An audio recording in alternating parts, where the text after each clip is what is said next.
या अपात्रतेची सुनावणी ही सुप्रीम कोर्टामध्ये चालू होती आणि सुप्रीम कोर्टामध्ये मी, अनिल देसाई आणि आपले शिवसेनेचे सर्व वकील या सगळ्या प्रकरणाच्या बाबतीमध्ये न्यायालयीन लढाई लढणाऱ्या सगळ्या वकिलांना शिवसेना पक्षातर्फे मदत करण्याचं काम आम्ही दोघे करत होतो।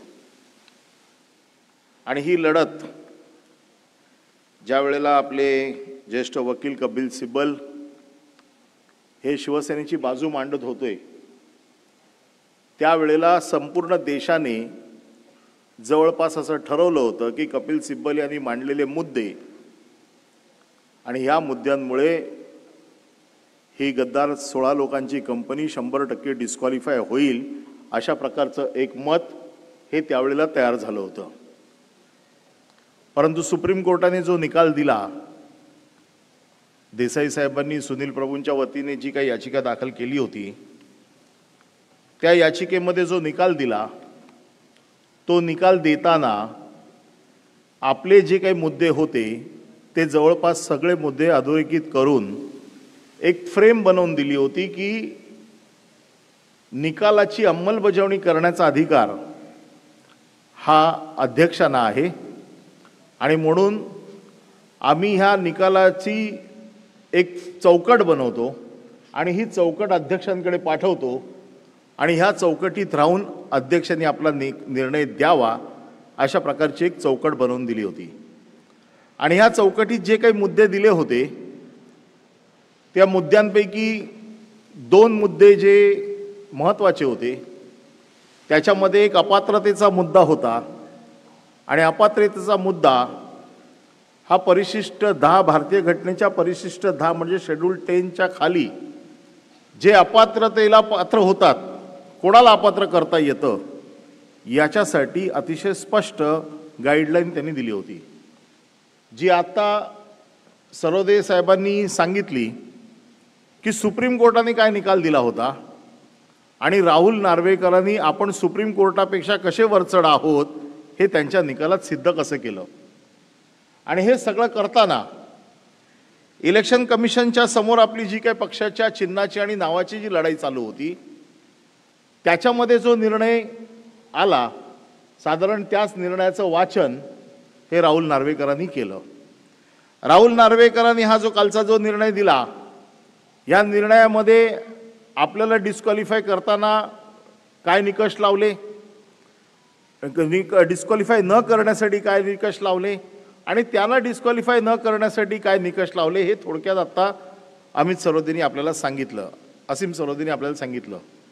पण सगळ्यात महत्त्वाचं याच्यामध्ये मी या सगळ्या गोष्टीत न जाता एक निर्णय जो महत्त्वाचा ज्याच्या आधारे शिवसेनेच्या ओरिजिनल शिवसेनेच्या सर्व लोकांना अपात्र न करण्याचा म्हणजे आपल्याला न करण्याचा निर्णय आणि त्यांना अपात्र न करण्याचा निर्णय जो काही घेतला त्याच्यात एक महत्त्वाचा विषय असा घेतला की आम्ही निवडणूक आयोगाला पत्र लिहिलं आणि निवडणूक आयोगाकडे शिवसेनेच्या कुठल्या कुठल्या घटना आहेत, कारण सर्वोच्च न्यायालयाने ज्या वेळेला आपलं निरीक्षण नोंदवलं त्याच्यामध्ये एक महत्त्वाचं वाक्य होतं की राजकीय पक्ष ठरवताना तुम्हाला केवळ विधिमंडळाचा राजकीय पक्ष बघता येणार नाही तर त्याबरोबर मूळ राजकीय पक्ष, त्याची घटना, त्याची संघटनात्मक, त्याची रचना आणि इतर चाचण्या देखील घेणं अतिशय गरजेचं आहे। आणि म्हणून मग जर घटना बघायची असेल तर त्या घटनेमध्ये पक्षप्रमुखांना काय अधिकार आहेत, पक्षाच्या नेत्यांना काय अधिकार आहेत, घटनेचं नीट पालन झालेलं आहे की नाही, 5-5 वर्षांनी तुमच्या निवडणुका झालेल्या आहेत की नाही, हे जे काही सगळे निकष आहेत हे तपासून घेण्याची गरज होती।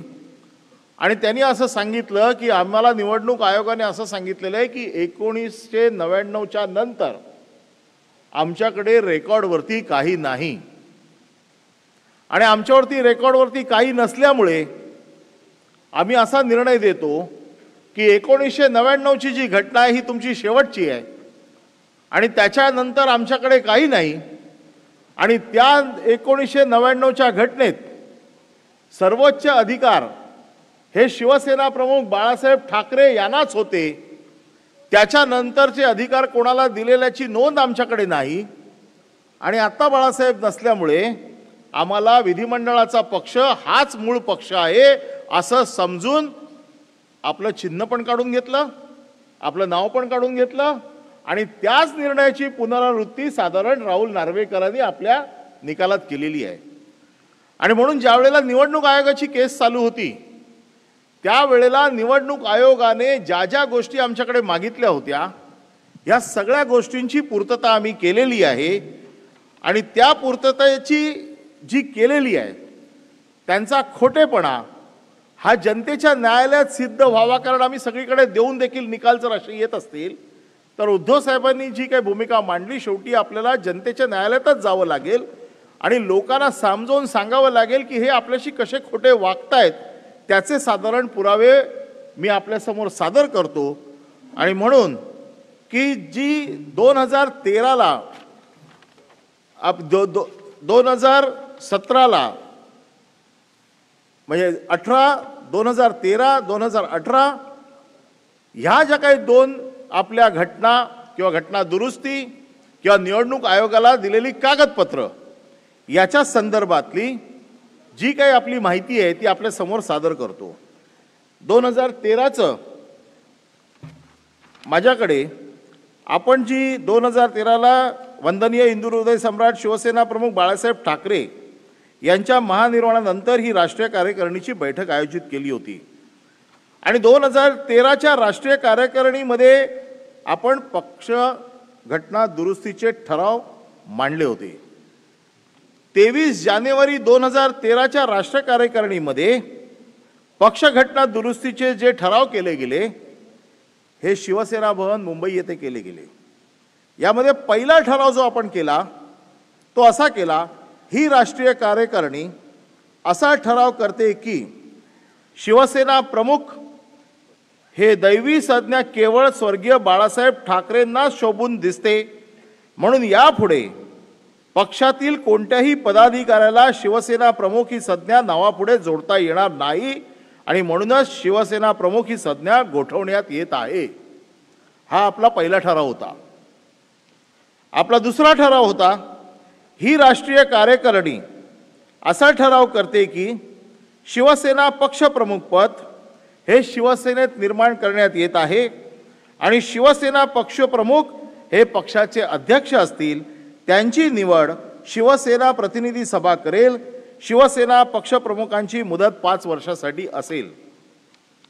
तिसरा ठराव असा होता, ही राष्ट्रीय कार्यकारिणी असा ठराव करते की शिवसेना पक्षातील कार्यकारी अध्यक्ष म्हणजे त्यावेळेचं वर्किंग प्रेसिडेंट हे पद यापुढे रद्द करण्यात येत आहे।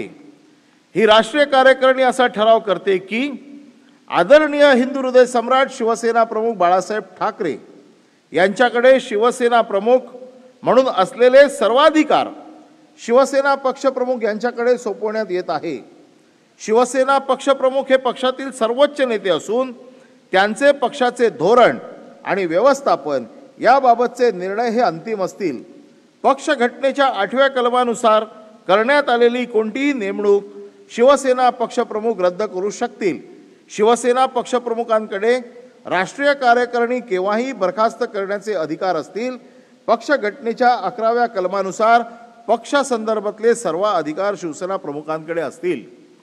हे 2013च्या राष्ट्रीय कार्यकारिणीमध्ये झालेले ठराव आहेत।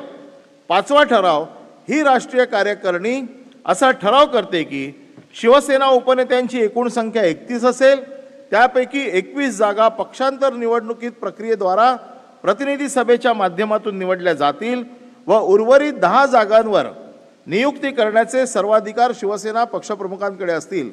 शिवसेना उपनेते शिवसेना पक्षप्रमुखांच्या निर्देशाने कार्यरत असतील। आणि 6वा ठराव, ही कार्यकारिणी असा ठराव करते की युवा सेनेला शिवसेनेची अंगीकृत संघटना म्हणून मान्यता देण्यात येत आहे। युवा सेना व युवा सेना प्रमुख यांचा पक्ष घटनेच्या 12व्या कलमात कामगार आघाड्या व संघटना यांच्यामध्ये समावेश करण्यात येत आहे। ही आपली 2013ची जी कार्यकारिणी झाली त्यामध्ये जे ठराव झाले त्यामध्ये जी घटना दुरुस्ती झाली ही घटना दुरुस्ती मी आपल्याला वाचून दाखवलेली आहे आणि ही घटना दुरुस्ती आम्ही निवडणूक आयोगाकडे सादर केलेली आहे आणि त्या संदर्भातलं जे पत्र आहे ते मी आपल्याला दाखवतो। पण त्या अगोदर मी आपल्याला निवडणुकीची जी काय पूर्ण त्या 2013ची प्रक्रिया झाली त्या प्रक्रियेतले हे आपल्यासमोर ठराव मी आपल्यासमोर मांडतो, आपण ते बघावे आणि त्यानंतर ते निवडणूक आयोगाला आपण कसे सादर केले हे देखील मी आपल्याला दाखवतो। सुरू कर।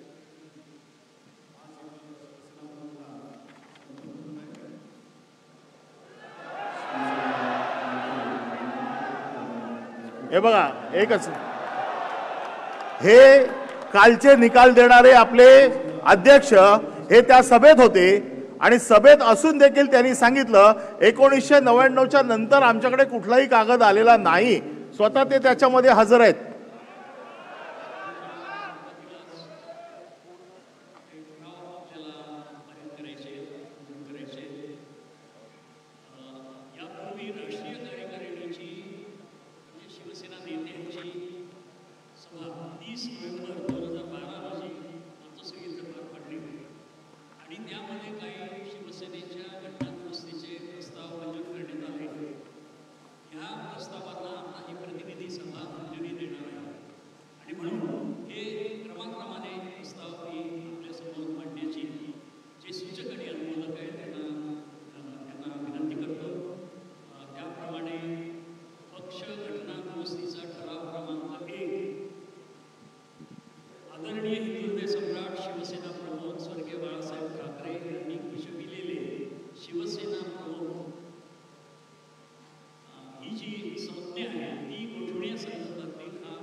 यांना विनंती करतो। ही कार्यकारिणी असा ठराव करते की शिवसेना प्रमुख ही दैवी संज्ञा केवळ स्वर्गीय बाळासाहेबांना शोभून दिसते, म्हणून यापुढे पक्षातील कोणत्याही पदाधिकाऱ्याला शिवसेना प्रमुख ही संज्ञा नावापुढे जोडता येणार नाही आणि म्हणूनच शिवसेना प्रमुख ही संज्ञा गोठवण्यात येत आहे। बंधू भगिनींनो, हा पहिला क्रमांकाचा ठराव पक्षघटनेच्या दुरुस्तीचा आहे। शिवसेना प्रमुख एकच आणि ते म्हणजे माननीय बाळासाहेब ठाकरे। आणि असे शिवसेना प्रमुख पद हे पद नव्हे, ही संज्ञा आहे आणि ही संज्ञा आपल्या प्रत्येकाचं दैवत असणाऱ्या आपल्या दैवताची संज्ञा आहे आणि ही संज्ञा तशीच अबाधित राहावी अशा एका अर्थाचा हा ठराव आहे आणि पक्षघटनेत तो ठराव होणं अत्यंत आवश्यक आहे आणि म्हणून हा जो ठराव सराने मांडलेला आहे त्याला अनुमोदन देण्यासाठी मी उभा आहे। आपल्या सर्वांना विनंती करणार आहे की सर्वानुमते हा ठराव पारित करावा आणि त्याप्रमाणे हा ठराव आणण्यात आलेला आहे। तो आता आपण सर्वानुमते मंजूर करण्यासाठी आपल्यासमोर मी ठेवतो। आपण हात उंच करून आणि घोषणा देऊन हा प्रस्ताव मंजूर करावा। वंदनीय हिंदुत्व सम्राट सरसेनापती शिवसेना प्रमुख श्री बाळासाहेब ठाकरे यांचा जय हो। आवाज कुणाचा? शिवसेनेचा। आवाज कुणाचा? शिवसेनेचा। पहिला ठराव शिवसेना प्रमुख पद गोठविण्याचा तो सर्वानुमते एकमताने मंजूर झाला आहे असं मी या ठिकाणी जाहीर करतो। शिवसेनेच्या पक्ष घटना दुरुस्तीचा ठराव क्रमांक 2 शिवसेना पक्षप्रमुख हे पद निर्माण करण्याबाबतचा आहे आणि तो ठराव मांडण्यासाठी मी शिवसेना नेते माननीय रामदास भाई कदम यांना विनंती करतो। तसेच शिवसेना पक्ष संघटनेतील घटनेतील तरतुदीनुसार शिवसेना पक्षाची संघटनात्मक संरचना पूर्ण करण्यासाठी निर्माण करणे आवश्यक आहे। शांतता, ही महत्त्वाचा ठराव आहे, जरा शांत राहा, मीडियाला कळू देत। शिवसेना पक्षप्रमुख हे पद शिवसेनेत निर्माण करण्यात येत आहे आणि शिवसेना पक्षप्रमुख हे पक्षाचे अध्यक्ष असतील, त्याची निवड शिवसेना प्रतिनिधी सभा करेल. शिवसेना पक्षप्रमुखांची मुदत ही 5 वर्षासाठी असेल असा ठराव या ठिकाणी मी आपल्यासमोर मांडतो आहे. माझी आपल्या सगळ्यांना विनंती आहे, म्हणजे आता शिवसेना प्रमुख हे पद नसेल तर शिवसेनेचे अध्यक्ष हे पद आपल्याकडे असेल आणि या प्रस्तावाला, या ठरावाला आपण सगळ्यांनी मंजूर द्याल अशी आपल्याकडनं अपेक्षा बाळगतो. आपल्याला विनंती करतो. धन्यवाद. याचा अर्थ घटनेप्रमाणे शिवसेना पक्षप्रमुख शिवसेना पक्षप्रमुख हे कायद्याने जसं आपल्याला शिवसेना हवं पक्षप्रमुख जे होतं, त्या ठरावामध्ये पद्धतीने आपण या प्रतिनिधी या सभेत, ठरावाला कार्यकारिणी सभेमध्ये अनुमोदन मंजूर करून देण्यासाठी घेतलेलं आहे. गजानन कीर्तीकर यांना विनंती. पक्ष घटना दुरुस्ती ठराव 2. एकच मिनिट, फार महत्वाचं आहे. पक्षप्रमुख हे पद महाराष्ट्रातल्या लोकांना शिवसेनेमध्ये कळलं पाहिजे, जरा आवाज नको. निर्माण करण्यासाठी त्याची मुदत 5 वर्ष असण्यासाठी प्रतिनिधी सभा त्यांची निवड करण्यासाठी अशा तऱ्हेचा हा ठराव आहे. शिवसेना नेते रामदास कदम यांनी मांडलेला आहे, त्याला मी अनुमोदन देतो. शिवसेना पक्षघटनेच्या दुरुस्तीचा हा ठराव क्रमांक 2 माननीय रामदास कदम यांनी मांडला आणि माननीय गजानन कीर्तीकर यांनी त्याला अनुमोदन दिलं. शिवसेना पक्षघटनेमध्ये शिवसेना पक्षप्रमुख पद निर्माण करण्याचा हा प्रस्ताव मी आता आपल्यासमोर मंजुरीसाठी ठेवत आहे. हा मंजूर असल्याबद्दल आपण हात उंचावून माननीय हिंदुत्व सम्राट सरसेनापती बाळासाहेब ठाकरे यांचा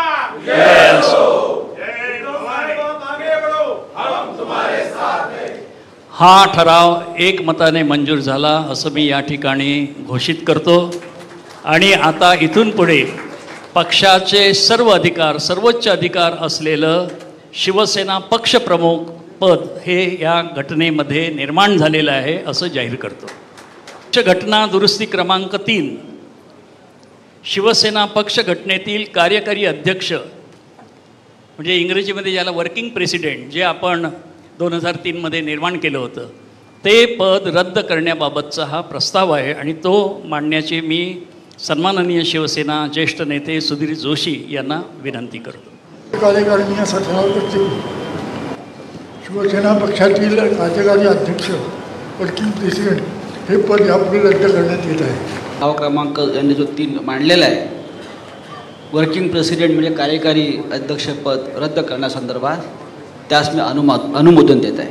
हा प्रस्तावसुद्धा आपण मंजूर करण्यासाठी आपली संमती द्यावी. धन्यवाद.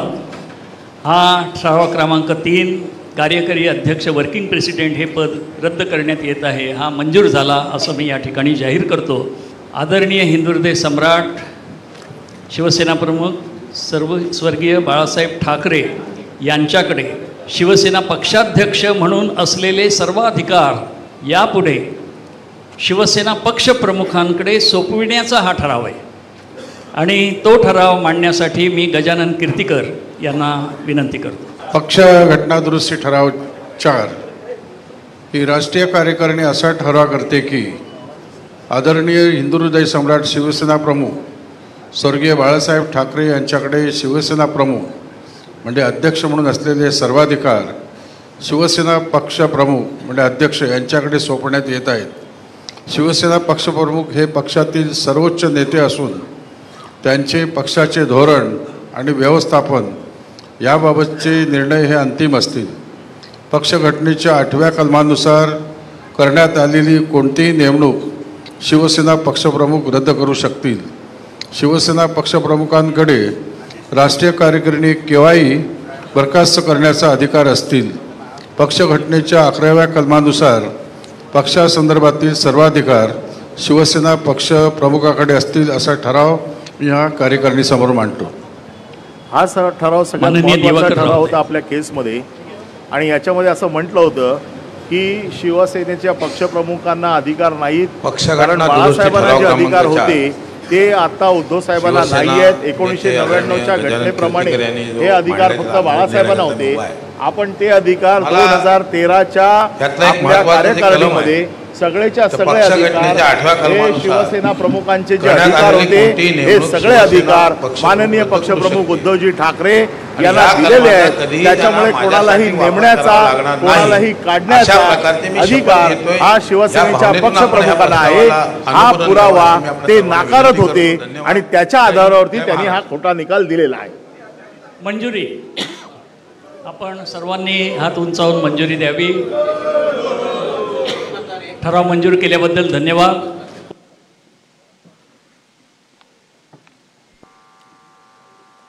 आणि हे सगळी कागदपत्र मी जी निवडणूक आयोगाकडे किंवा राहुल नार्वेकरांच्या ट्रायब्युनलकडे दिली होती त्याची ही पोचपावती आहे.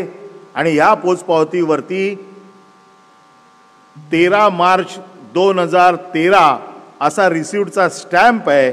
आणि हा कागद त्यांच्याकडे आम्ही त्याच दिवशी दिलेला आहे, परंतु हा कागद त्यांच्याकडे नाही आहे अशा पद्धतीचं ते सांगतायत. म्हणून आपल्या जनतेच्या न्यायालयात हा कागद याची खरा खोटा काय निकष लावायचे आहेत हे आता जनतेने लावावेत. आणि म्हणून आपल्याकडे हे आम्ही पाठवत आहोत. हे स्क्रीनवर देखील आम्ही दाखवतो. पण त्या अगोदर ह्या सगळ्या प्रक्रियेची एक प्रक्रिया असते की जी निवडणूक घ्यावी लागते 5 वर्षानंतर. ती निवडणूक आपली ज्या पद्धतीने घेतली गेली, अधिकृतपणे निवडणूक आयोगाने जे निकष लावलेले आहेत त्या पद्धतीने ॲडव्होकेट बाळकृष्ण जोशी यांनी त्या कार्यकारिणीमध्ये निवडणूक प्रक्रिया पूर्ण केली होती. त्या प्रक्रियेचा व्हिडिओ मी आपल्याला दाखवतो.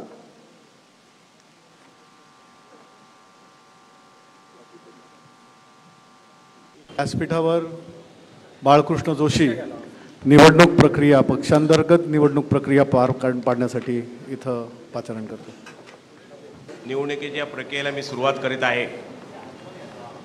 शिवसेना पक्षप्रमुख म्हणून एक पदासाठी मी निवडणूक जाहीर केली होती. त्यासाठी माझ्याकडे एक अर्ज आलेले आहेत.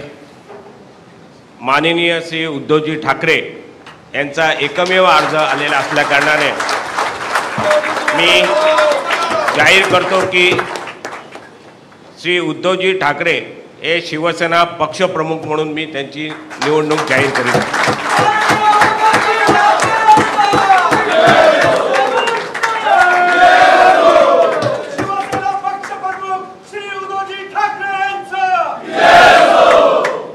शिवसेनेच्या राष्ट्रीय कार्यकारिणीसाठी 14 पदांपैकी मी 9 पदांसाठी निवडणूक जाहीर केली होती. आणि त्यासाठी माझ्याकडे 9 अर्ज आलेले आहेत. आणि त्यामुळे मी या सर्व उमेदवार हे निवडून आले असे घोषित करीत आहे. त्यांची नावं खालीलप्रमाणे आहे. माननीय डॉक्टर श्री मनोहर जोशी, माननीय श्री सुधीर जोशी, माननीय श्री दत्ताजी नलावडे, माननीय श्री लीलाधर ढाके, माननीय श्री सुभाष देसाई, माननीय श्री रामदास कदम, माननीय श्री दिवाकर रावते, माननीय श्री संजय राऊत आणि माननीय श्री गजानन कीर्तीकर या 9 लोकांचे अर्ज आल्यामुळे मी हे शिवसेनेच्या राष्ट्रीय कार्यकारिणीचे सदस्य म्हणून ते निवडून आलेले आहेत असं मी जाहीर करतो. शिवसेना उपनेते म्हणून 21 पदांसाठी मी निवडणूक जाहीर केली होती. आणि त्यामध्ये मला 21 अर्ज माझ्याकडे आलेले आहेत. आणि त्या 21 उपनेत्यांची मी नावं घोषित करीत आहे. श्री अनंत गीते, श्री अरविंद सावंत, श्री रवींद्र मिर्लेकर, श्री राम बंकाल, श्री अनंत तरे, श्री विश्वनाथ नेरुरकर, श्री सूर्यकांत महाडिक, श्री विलास अवचट, श्री चंद्रकांत खैरे, श्री विनोद घोसाळकर, श्री सुरेश प्रभू, श्री आनंदराव अडसूळ, श्री गुलाबराव पाटील, श्री बबनराव घोलप, श्री अनिल राठोड, श्री अशोक शिंदे, श्री यशवंत जाधव, डॉक्टर नीलम गोरे, सौ विशाखा राऊत, सौ मीना कांबळी आणि श्री विजय कदम हे 21 लोकांचे अर्ज माझ्याकडे आले आहेत. आणि ते 21 लोक निवडून आलेले आहेत असं मी जाहीर करतो. या प्रतिनिधी सभेला उद्धव साहेबांनी जे मार्गदर्शन केलं त्याचा थोडक्यात गोषवारा 1 मिनिटात आपल्याला दाखवतोय. व्यासपीठावरील शिवसेनेचे सर्व मान्यवर नेते आणि जमलेल्या माझ्या बांधवांनो, भगिनींनो आणि मातांनो, सर्वप्रथम मी आपल्याला धन्यवाद देतोय, आभार मानतो आहे. एक मोठी जबाबदारी आपण सर्वांनी माझ्या खांद्यावरती सोपवलेली आहात. मगाशी गेल्या काही वर्षातल्या वाटचालीचा उल्लेख झाला आणि या उल्लेखामध्ये 2003ला जी पहिली आपली प्रतिनिधी सभा झाली, जिथे माझा किंबहुना माझी कार्यकारी प्रमुख म्हणून निवड झाली महाबळेश्वरमध्ये, त्या बैठकीला त्या क्षणी शिवसेना प्रमुख हजर नव्हते, नंतर आले आणि त्याने आपल्याला सर्वांना विचारलं की बाबा जे काही घडलंय तुम्हाला सगळ्यांना मंजूर आहे ना. आज मी आपल्याला सर्वांना विचारतोय, जे काही घडलंय आपल्याला सगळ्यांना मंजूर आहे ना? आपल्यामध्ये कोणी महेश जेठमलानी नाही ना?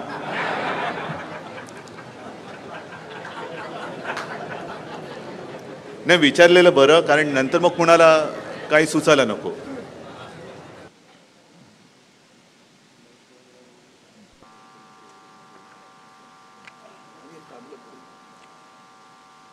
आणि ह्या सगळ्याची पोच आपण निवडणूक आयोगाला दिल्याची पोच आपल्याकडे आहे. ती पोच देखील आपल्याला दाखवतोय. हे बघा, तारीख त्याच्यावरती 13 मार्च 2013 ही तारीख, 3 मार्च 2013 ही तारीख आहे. रिसिव्ड भारत निर्वाचन आयोग. हे सगळं तुमच्यासाठी दाखवतोय का? आणि हे सगळे त्यांचे रिसिव्ड केलेले जे अधिकारी आहेत त्यांच्या ह्या सह्या आहेत. इकडे आहे, हे बघा, इथपासून ते इथपर्यंत म्हणजे त्यांच्या प्रोसिजरने ज्या सह्या जातात त्या सह्यांचा कागद मी आपल्यासमोर ठेवतोय. हाच कागद आपण निवडणूक आयोगाला सादर केला होता. म्हणजे त्यांना कुठल्याही परिस्थितीत हे म्हणण्याचा अधिकार नाही की तुम्ही निवडणूक आयोगाला घटना दिलेली नाही, ज्याच्यामध्ये उद्धव साहेबांना पक्षप्रमुख केलं, बाळासाहेबांचे सगळे अधिकार उद्धव साहेबांकडे दिल्याचा हा ठळठळीत पुरावा आहे. आणि मला असं वाटतं की हीच आपली जिंकण्याची 100% गॅरंटी आहे. 23 जानेवारीला सभा झाली, 28 जानेवारीला सबमिशन केल्याची तारीख पण आहे. नाही, त्याचा रिसिप्टचाच टाइम. आम्ही ही ताबडतोब आपली सभा झाल्याच्या नंतर दिली. या व्यतिरिक्त आपल्याला मान्यता आहे, म्हणजे शिवसेना पक्षाला मान्यता आहे. शिवसेना पक्षाचे अध्यक्ष म्हणून उद्धव ठाकरे यांचं नाव हे निवडणूक आयोगाकडे रजिस्टर आहे. याचे वेगवेगळे पुरावे मी आपल्यासमोर देतो. फॉर्मॅटमध्ये information regarding organization election of various parties, त्याच्यामध्ये name of the political party Shivsena, date on which the last election held 23/01/2013. आता ही तारखेला निवडणूक झाली हे त्यांना कसं कळलं? आपण सादर केल्याशिवाय कळलं का? आणि त्यांच्या रेकॉर्डवर कसं आलं? आपण सादर केल्याशिवाय कळलं का? आणि त्यांनी तिथे म्हटलेलं आहे total number of 186 as per the list attach. म्हणजे आपल्या प्रतिनिधी सभेमध्ये किती लोक होते त्या सगळ्यांची लिस्ट आपण सबमिट केलेली आहे, ती लिस्ट आपण दिलेली आहे. आणि त्यांनी त्याला सगळं हे date of which next election due म्हणजे जानेवारी 23, 2018 हे सगळं त्यांच्याकडे कसं गेलं? मिंदे गटातलं तर कोणी नेऊन दिलं नाही ना. हे आपण नेऊन दिलेले कागद आहेत, अधिकृतपणे आपल्या पक्षाने दिलेले कागद आहेत, जे आज ते नाकारतायत आणि खोटं सांगतायत की आमच्याकडे तुमची कुठली रेकॉर्ड नाही आहे. मग तुम्हाला कसं कळलं की आमचा पक्ष शिवसेना आहे, या पक्षाचे अध्यक्ष आहेत, या पक्षाची प्रतिनिधी किती मेंबर आहेत आणि तुमची पुढची इलेक्शन कधी आहे याची तारीख हे त्यांनी जे वेबसाईटवर टाकलेलं कागद आहे. हा कागद हा अधिकृत कागद आहे, हा कुठलाही खोटा कागद नाही. हा कागद कोणी तपासू शकतं आणि ह्या कागदाच्या आधारावरती त्यांनी दिलेला निकाल चुकीचा कसा आहे हे सिद्ध करणारा हा कागद आहे. या व्यतिरिक्त पुढचा हा कागद त्यांच्याकडून हा कागद अधिकृत त्यांनी प्रसिद्ध केलेला आहे. त्यांनी निवडणूक आयोगाने उद्धव साहेबांना लिहिलेलं पत्र आहे. उद्धव ठाकरे अध्यक्ष शिवसेना, कधी आहे? 5 जुलै 2016. याचा अर्थ काय की तुम्हाला माहिती आहे की आमचे अध्यक्ष कोण आहेत. निवडणूक स्थानिक स्वराज्य संस्थातील आगामी निवडणुका संदर्भात राजकीय पक्षांच्या बैठकीसाठी, म्हणजे आपल्याला राजकीय पक्ष म्हणून बोलवत आहेत, त्याचे अध्यक्ष कोण आहेत त्यांना माहिती आहे. आणि तरी सांगतात की 1999च्या नंतर आमच्याकडे काहीच नाही आहे. पुढचे हे सगळे कागदपत्र आहेत. हे पण पत्र आहे, हे 10 जून 2017 याच्यामध्ये देखील त्यांनी आपल्याला पत्र लिहिलेलं आहे. आणि त्या पत्रामध्ये जे काही पार्लमेंटरी स्टँडिंग कमिटीचे जे काही निर्णय होते किंवा त्याच्या संदर्भातले होते, इथे खाली उद्धव साहेबांचं नाव आहे, उद्धव बाळासाहेब ठाकरे, प्रेसिडेंट शिवसेना, शिवसेना भवन, गडकरी चौक, दादर. हे सगळे कागदपत्र आपल्याला का दाखवतोय? कारण जे वातावरण महाराष्ट्रात तयार केलं जातंय की यांच्याकडे राजकीय पक्षाची घटना नाही, उद्धव ठाकरेंना कुठले अधिकार नाही, उद्धव ठाकरे शिंदेना काढू शकत नाहीत, उद्धव ठाकरे कोणाला नेमू शकत नाहीत, शेवटी कार्यकारिणीलाच अधिकार असतात, तेच सगळं ठरवू शकतात. वेगवेगळं परसेप्शन ह्या माध्यमातनं जे महाराष्ट्राच्या जनतेतनं केलं गेलं आहे ते खोडून काढण्यासाठी हा कागदपत्रांचा पुरावा आपल्या जनतेच्या न्यायालयात आणलेला आहे. आणि मला असं वाटतं की आता बऱ्याचशा सगळ्यांना कळलं असेल की आपल्याकडे 2013ची घटना आहे, ती आपण त्यांच्याकडे दिलेली आहे. आणि त्याच्यामुळे दिलेला इलेक्शन कमिशनने दिलेला निर्णय कसा चुकीचा होता, ज्या इलेक्शन कमिशनच्या निर्णयावरती राहुल नार्वेकरांचा सगळं त्यांनी त्याचा बेस घेतला, म्हणजे मूळ पायाच त्यांना जो चुकीचा होता तो आपण आता सिद्ध केलेला आहे. यानंतर आपली राष्ट्रीय कार्यकारिणीची निवडणूक 2018 झाली. कारण आता आपण बघितलं फॉर्मॅटमध्ये की तुमची पुढची निवडणूक कधी होती, ती 23 जानेवारी 2018, म्हणजे 5 वर्ष त्यावेळेला संपतात. आपली पुढची निवडणूक राष्ट्रीय कार्यकारिणी 2018ला झाली. त्या निवडणुकीत जे आपण घटना दुरुस्ती केली, त्या घटना दुरुस्तीचे जे ठराव होते, पक्ष घटनेच्या कलम 8 मधील संघटनात्मक रचना, नियुक्ती, शेड्यूल्ड बी मध्ये उपशाखा प्रमुख, गटप्रमुख, कार्यालय प्रमुख तसेच शहरासाठी उपशाखा प्रमुख, गटप्रमुख, कार्यालय प्रमुख ही पदे नमूद करणे आवश्यक आहे. सदर तिन्ही पदे पक्ष संघटनेत सुरुवातीपासून कार्यान्वित असून शिवसेना पक्षाच्या संघटनात्मक संरचनेत महत्त्वाची आहेत. असा हा ठराव आपण त्याच्यामध्ये पक्ष घटना दुरुस्ती क्रमांक 1, पक्ष घटना दुरुस्ती क्रमांक 2, पक्ष घटना दुरुस्ती क्रमांक 3 असे 3 महत्त्वाचे ठराव या आपण त्यावेळेला केले होते. त्याचा व्हिडिओ मी आपल्याला दाखवतो.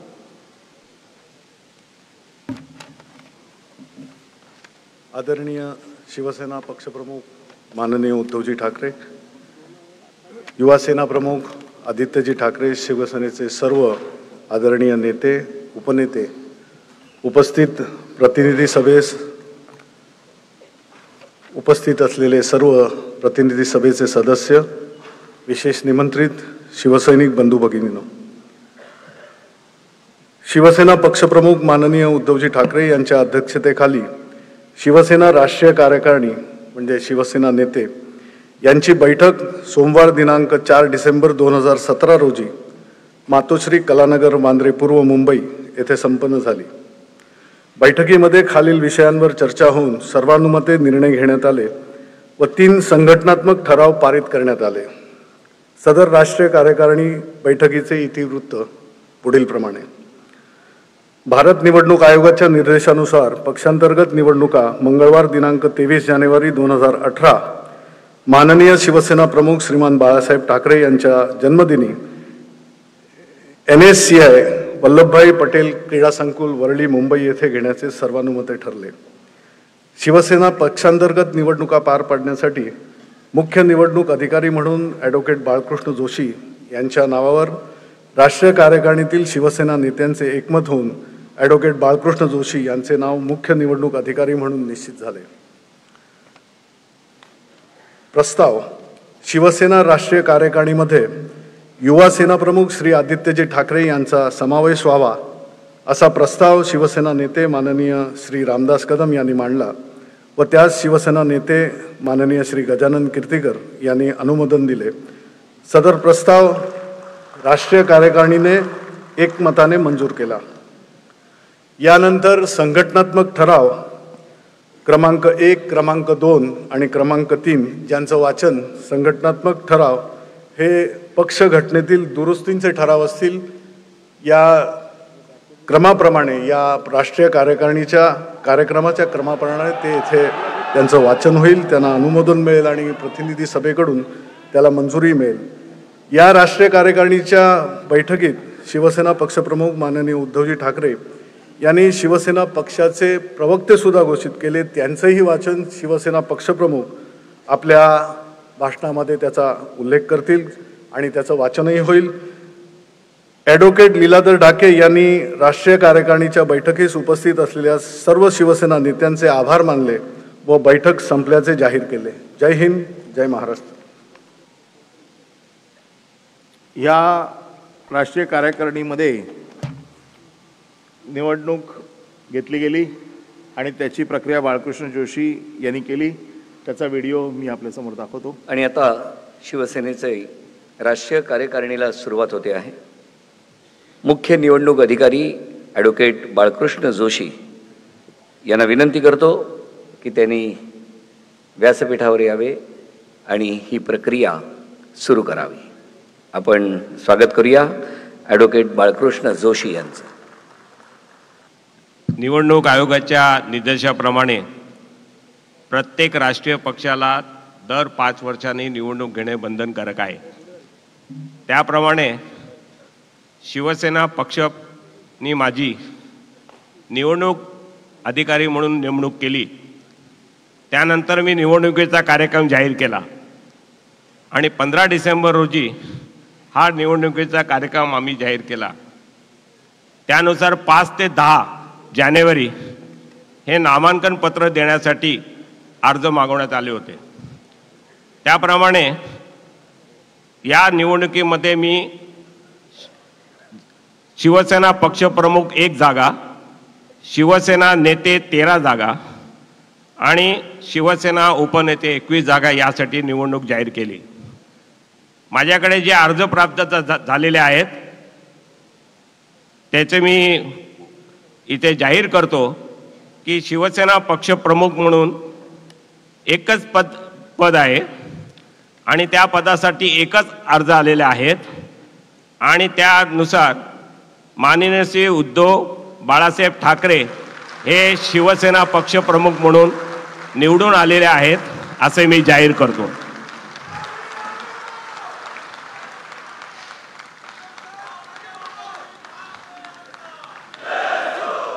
मे 2013 ते 2018 आणि 2018 ते 2022 राष्ट्रीय हा कालावधीची ही निवडणूक प्रक्रिया आहे. या संख्येच्या मी निवडणूक जाहीर केली. त्यापैकी मला 9 अर्ज प्राप्त झाले आणि ते 9 जण निवडून आले असे मी जाहीर करतो. त्यांची नावे पुढील प्रमाणे आहेत. श्री आदित्य उद्धव ठाकरे,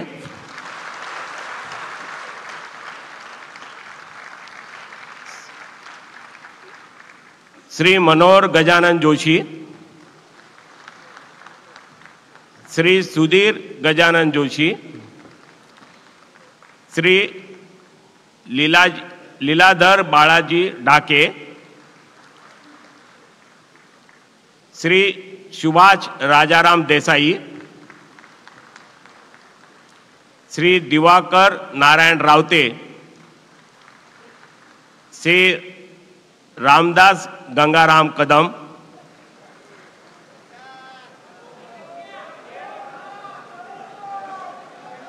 श्री संजय राजाराम राऊत आणि श्री गजानन चंद्रकांत कीर्तीकर हे 9 जण शिवसेना नेते या पदासाठी निवडून आलेत असे मी जाहीर करतो. त्यानंतर शिवसेनेच्या उपनेत्यासाठी 21 जागा आहेत. त्या 21 जागेसाठी मी निवडणूक जाहीर केली होती.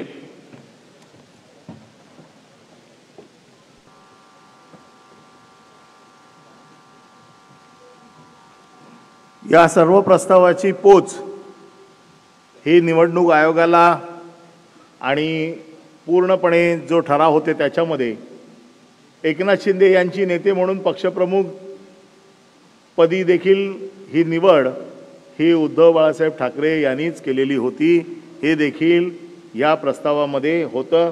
हे नाव त्यावेळेला त्या प्रतिनिधी सभेत जाहीर झालं होतं. आता ह्या सगळ्या प्रस्तावाचे सगळे कागदपत्र आपण निवडणूक आयोगाला दिलेले आहेत. या कार्यकारिणीचे प्रतिनिधी सभेचे सर्व कागदपत्र दिले आहेत, त्याची पोच आपल्याकडे आहे. पोच दाखवा व्हिडिओ. सर्वप्रथम शिवसेना नेते, या शिवसेना नेते शिवसेनेची राष्ट्रीय कार्यकारिणी ही 13 सदस्यांची आहे. शिवसेना पक्षप्रमुख यामध्ये कुठलेही बदल, कुठलीही अपॉइंटमेंट किंवा नियुक्ती हे करत असतात. हा त्यांचा निर्णय आहे आणि तो सगळ्यांना शिवसेनेमध्ये सर्वमान्य आहे. आज ज्या नेत्यांची नावं किंवा ज्यांची निवड शिवसेना पक्षप्रमुख उद्धवजी ठाकरे यांनी केली आहे त्यामध्ये शिवसेना नेते म्हणून श्री एकनाथजी शिंदे यांना नेते म्हणून निवडण्यात आलेलं आहे.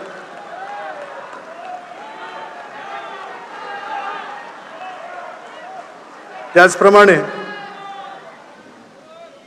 शिवसेनेचे नेते म्हणून शिवसेना उपनेते चंद्रकांतजी खैरे यांचीही निवड शिवसेना नेतेपदी झालेली आहे.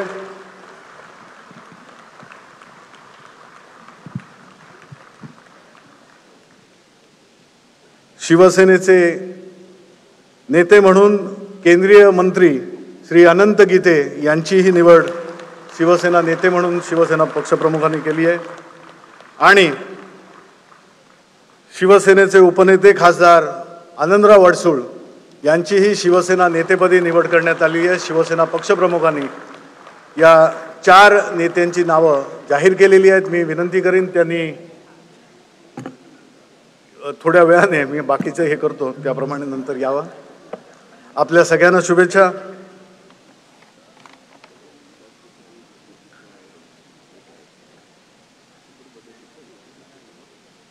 या चौघांनाही शुभेच्छा आणि पक्षप्रमुखांकडून त्यांचं स्वागत. हे बघा,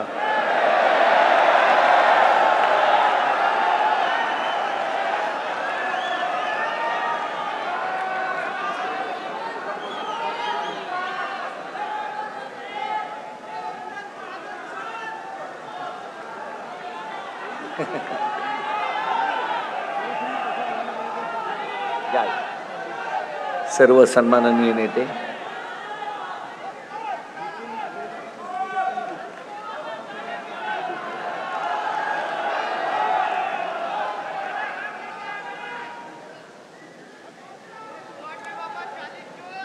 आणि हे बघा, या कार्यकारिणीचे सगळे कागदपत्र आपण पुन्हा एकदा मी तुम्हाला दाखवतो.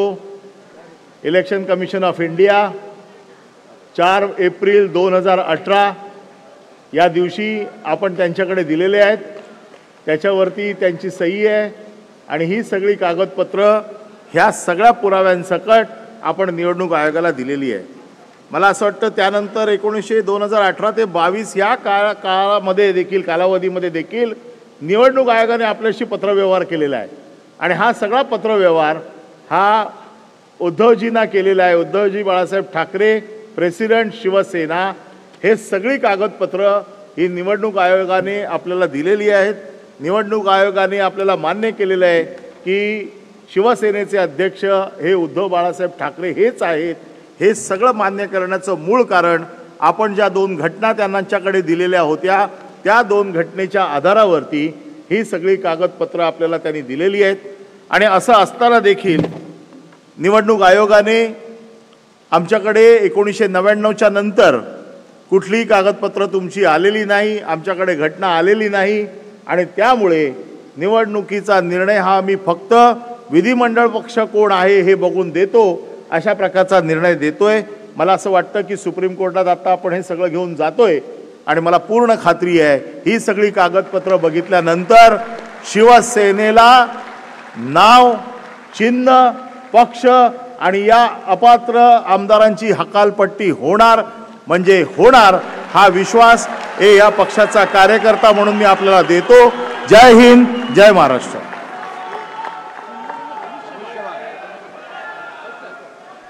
Please look at page 710, PDF 723, just in case the essence of the English translation has been lost. This is the same document letter at 710, the same letter that you were pointing out, 25th November 19.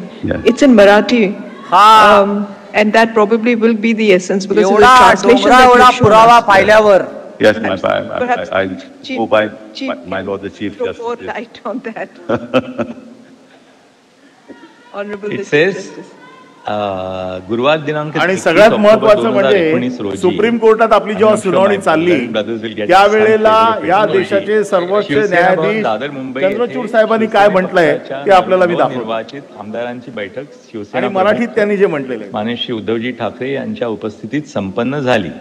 Maharashtra राज्य विधानसभा निवडणूक 2019 मध्ये निवडून आलेल्या सर्व नवनिर्वाचित आमदारांनी बैठकीची सुरुवातीलाच या बैठकीत होणाऱ्या निर्णयांचे सर्वस्वी अधिकार अध्यक्ष म्हणून शिवसेना प्रमुख श्री उद्धवजी ठाकरे यांना दिले. याप्रमाणे बैठकीत महाराष्ट्र राज्य विधिमंडळातील शिवसेना पक्षाच्या गटनेता म्हणून आमदार श्री एकनाथ संभाजी शिंदे व विधानसभेतील मुख्य प्रतोद म्हणून आमदार श्री सुनील प्रभू यांची एकमताने निवड करण्यात आली. या दोन्ही निवडींचे 2 ठराव पुढील प्रमाणे आहेत. So it says that all the decisions, the power to take all the decisions was entrusted to Mr. Uddhav Thackeray, and an election was then held at which so and so was nominated as a group leader and so was nominated as the chief whip. यापेक्षा काय पुरावे हवेत? मी आता सर्वोच्च न्यायालयात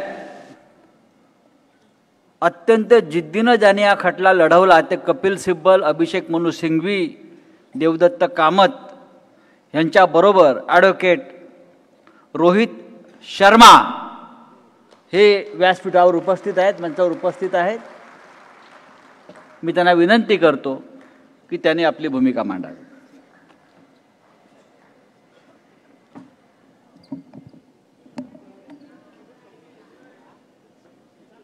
माननीय उद्धव ठाकरे जी, मंच पर बैठे सभी नेतागण और भाई और बहनों, मैं स्पीकर श्री राहुल नार्वेकर जी के 4 डिसीजंस जो 10 जनवरी 2024 को दिए गए, उनके एक बहुत ही महत्वपूर्ण लीगल पहलू पर थोड़ी बातचीत करूंगा.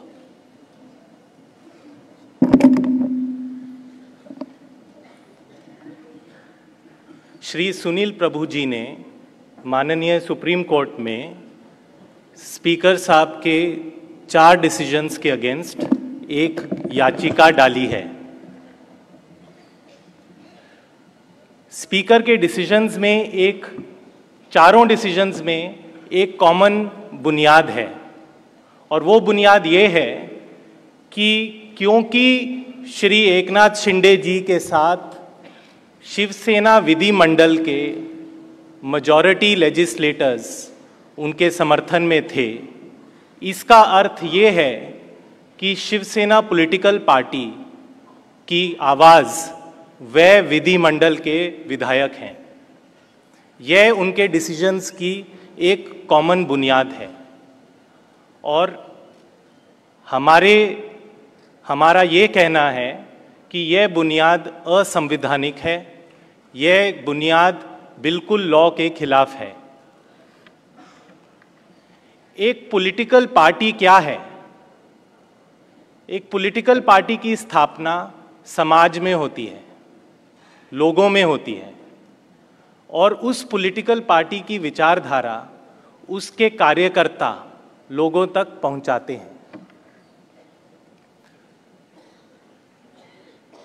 पॉलिटिकल पार्टी के जो कार्यकर्ता हैं उन्हीं में से उसके प्रतिनिधि आगे उभर कर आते हैं और ये प्रतिनिधि टाइम टू टाइम इलेक्शंस में अपने नेता चूज करते हैं, इलेक्ट करते हैं। और इन नेता के अलावा पॉलिटिकल पार्टी का जो मेन लीडर होता है, उनका अध्यक्ष होता है, उनका इलेक्शन किया जाता है। तो पॉलिटिकल पार्टी एक समाज में कार्यकर्ता के थ्रू अपने लीडर्स और अपने अध्यक्ष के माध्यम से अपनी कम्युनिकेशन करती है। ये पॉलिटिकल पार्टी की स्थापना का बेसिस है। और लॉ में पॉलिटिकल पार्टी की स्थापना सेक्शन 29A के तहत इलेक्शन कमीशन ऑफ इंडिया के सामने होता है। एक रजिस्ट्रेशन का प्रोसेस है जिसके थ्रू इलेक्शन कमीशन ये सर्टिफाई करता है कि ये पॉलिटिकल पार्टी का ये नाम है और उनका ये चिन्ह रहेगा। ये कोई टेम्पररी बॉडी नहीं है, ये एक परमानेंट बॉडी है। इसकी एक लीगल एग्जिस्टेंस है और इसकी जो लीडरशिप है, जो इसके अध्यक्ष हैं, जो इस पॉलिटिकल पार्टी की आवाज़ हैं, उनके नाम, उनकी डिटेल्स इलेक्शन कमीशन के पास सबमिट होती हैं, उनके पास अवेलेबल होती हैं। तो अगर पॉलिटिकल पार्टी की यह आवाज़ है तो एक विधिमंडल इसके मुकाबले में, इसके कंपैरिजन में क्या है? इलेक्शन से पहले विधिमंडल तो नहीं होगा क्योंकि लेजिस्लेटर्स नहीं है, लेकिन पॉलिटिकल पार्टी तो है।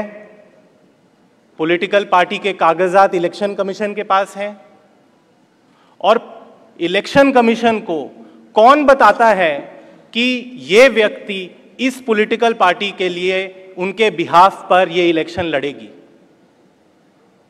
इलेक्शन कमीशन किसकी बात सुनता है जब कहता है कि ये व्यक्ति इस कॉन्स्टिट्यूएंसी से इलेक्शन लड़ेगा इस पॉलिटिकल पार्टी की टिकट पर?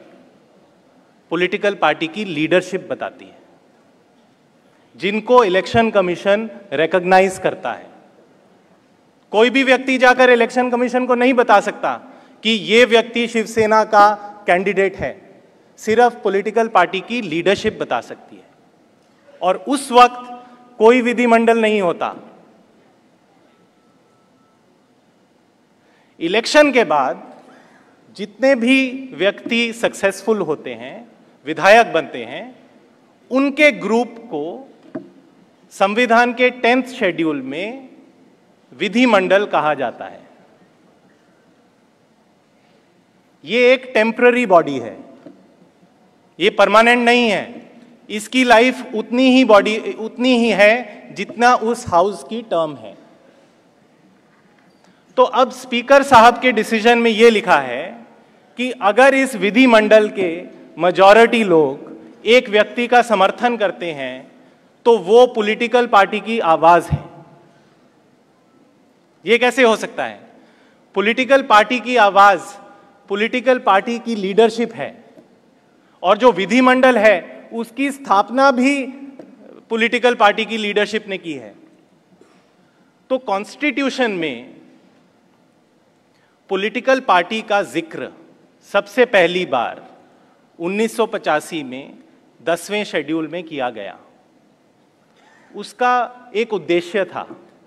उसका उद्देश्य यह था कि जब एक विधायक पॉलिटिकल पार्टी के कार्यकर्ता की मेहनत से, पॉलिटिकल पार्टी की लीडरशिप की ब्लेसिंग्स से, उनकी गुडविल से इलेक्शन जीतता है, तो उसकी ड्यूटी बनती है कि वो पॉलिटिकल पार्टी की पॉलिसी, उनकी डायरेक्शंस और उनके जो भी निर्णय हैं उनका पालन करे। ये कॉन्स्टिट्यूशन का 10वां शेड्यूल एक मैंडेट देता है कि लेजिस्लेटर की ये ड्यूटी है और अगर वो ये ड्यूटी का पालन नहीं करता, इस ड्यूटी का उल्लंघन करता है, तो संविधान का 10वां शेड्यूल बोलता है कि वो हाउस में रहने लायक नहीं है, उसका डिस्क्वालिफिकेशन होना चाहिए।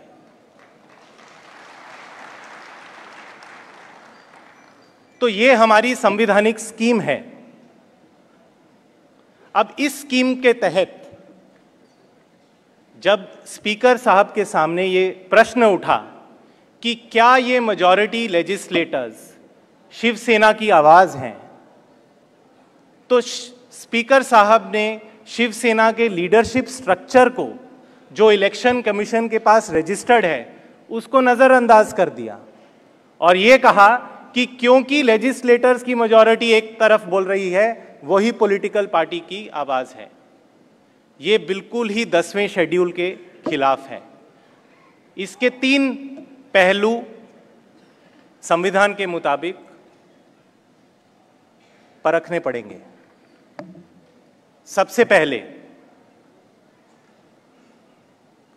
10th शेड्यूल का उद्देश्य क्या है? उसका उद्देश्य यह है कि आया राम गया राम को बंद करो।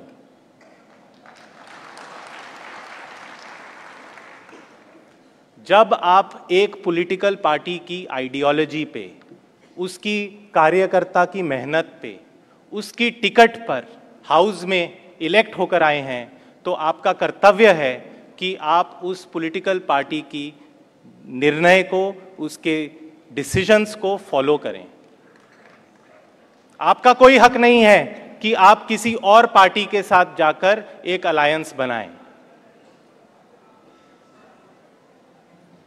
तो अगर 10th शेड्यूल का ये उद्देश्य है, तो स्पीकर साहब जो 10th शेड्यूल के ही तहत ये डिसीजन दे रहे हैं, वो कैसे कह सकते हैं कि विधिमंडल में मेजॉरिटी लेजिस्लेटर्स पॉलिटिकल पार्टी कहलाएंगे? इसका मतलब विधिमंडल और पॉलिटिकल पार्टी में कोई अंतर नहीं है, और ये बात भी संविधान के खिलाफ है। माननीय सर्वोच्च न्यायालय ने सुभाष देसाई जी की जजमेंट में क्लियरली कहा है कि विधिमंडल और पॉलिटिकल पार्टी अलग चीज है। पॉलिटिकल पार्टी वो परमानेंट बॉडी है जो सेक्शन 29A के अंडर इलेक्शन कमीशन के पास रजिस्टर्ड है। उसकी आवाज उसके कार्यकर्ता हैं, उनके प्रतिनिधि हैं और उसका लीडरशिप है, उसके अध्यक्ष हैं। उसकी आवाज उसके विधिमंडल नहीं है। जो विधिमंडल है, उनका काम है कि पॉलिटिकल पार्टी की आवाज हाउस के अंदर, हाउस के पर्पस के लिए कन्वे करें। पॉलिटिकल पार्टी के खिलाफ जाने का कोई अधिकार नहीं है। नंबर 2, संविधान में, जैसे एडवोकेट असीम सरोडे जी ने बताया, संविधान में पहले एक पैरा 3 होता था जो कहता था अगर विधिमंडल के कम से कम 1/3 लोग या उससे ज्यादा अपनी पॉलिटिकल पार्टी के खिलाफ जाएं, तो उनको एक अलग रिकॉग्निशन दी जाएगी और उनको डिस्क्वालीफाई नहीं किया जाएगा। इस प्रावधान की काफी उल्लेखना हुई और सन 2003-2004 में इसको कॉन्स्टिट्यूशन से निकाल दिया गया। उसका अर्थ यह है कि अब अगर आप विधिमंडल में हो, ये कहीं मैटर नहीं करता कि आप 1/3 हैं, आधे हैं या 2/3 हैं, आपको पॉलिटिकल पार्टी की बात को मानना ही पड़ेगा। ये 10th शेड्यूल की मैंडेट है।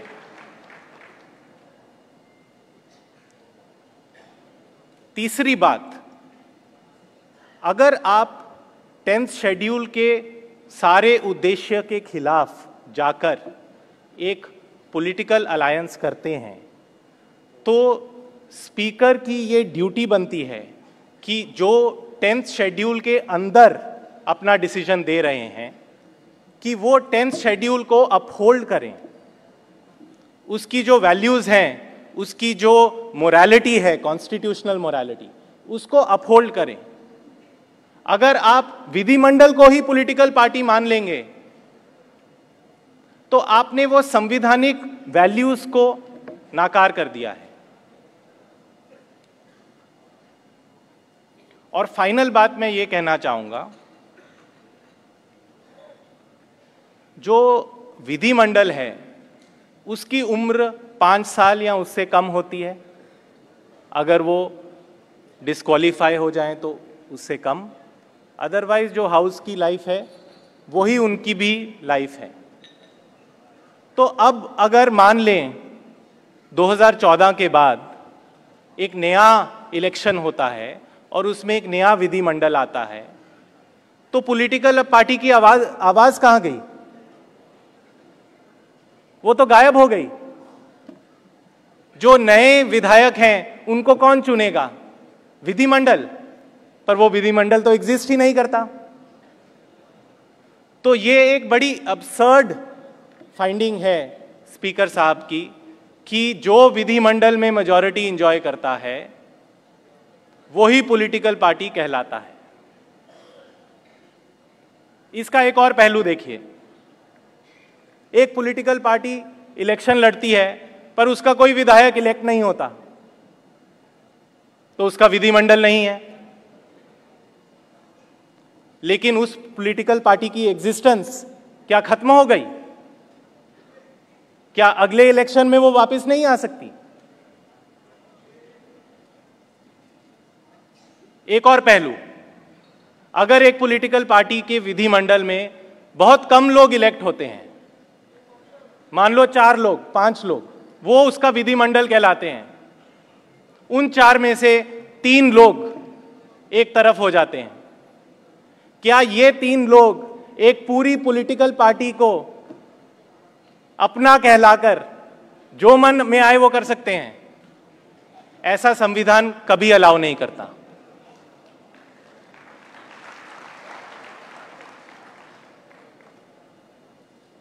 तो ये सारी बातें हमने अपनी याचिका में माननीय सर्वोच्च न्यायालय के सामने रखी हैं और हमें पूरा विश्वास है कि माननीय सर्वोच्च न्यायालय 10th शेड्यूल को अपहोल्ड करेंगे और सुनील प्रभु द्वारा फाइल की गई डिस्क्वालिफिकेशन पिटिशंस को अलाउ करेंगे।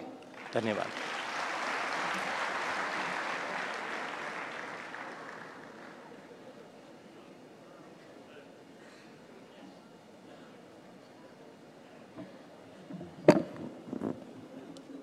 धन्यवाद एडवोकेट शर्मा जी।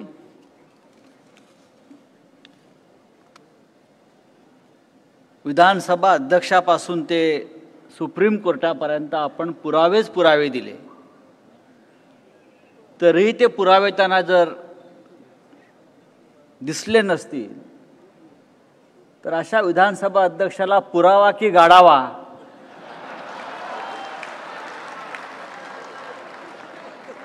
हा निकाल या इथे बसलेल्या सगळ्या शेकडो न्यायमूर्तींनी घ्यायचा आहे।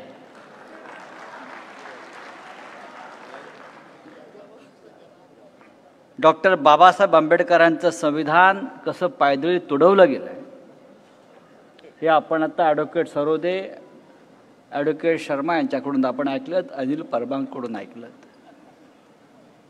पण ज्यांच्यासाठी हा सगळा खटला उभा राहिला आणि ज्यांच्या चरणाशी आपण सध्याच्या मुख्यमंत्र्यांना वाकलेलं पाहिलं, ज्यांची नेमणूकच माननीय उद्धव ठाकरे साहेबांनी केली होती पक्षप्रमुख म्हणून, आता आपण त्यांचं मनोगत ऐकूया। ही खुली पत्रकार परिषद आहे, खुलं न्यायालय आहे। आता माननीय उद्धवजी बोलतील आणि त्यानंतर मोठ्या प्रमाणात इकडे पत्रकार आलेले आहेत, तर आपण काही मोजक्या प्रश्नांना उद्धवजी उत्तरं देतील। गोंधळ नको, न्यायालयात गोंधळ चालत नाही, कोर्ट बरखास्त केलं जातं।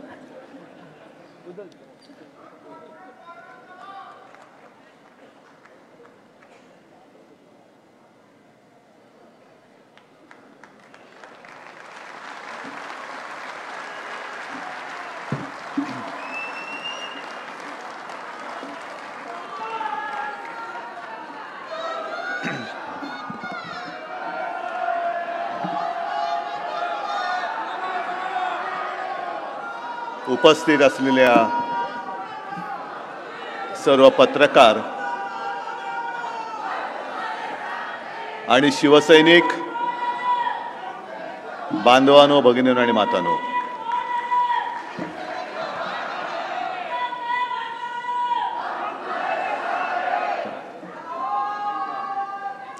आपण काल जो म्हणजे गेल्या आठवड्यामध्ये लबाडाने जो निकाल दिला,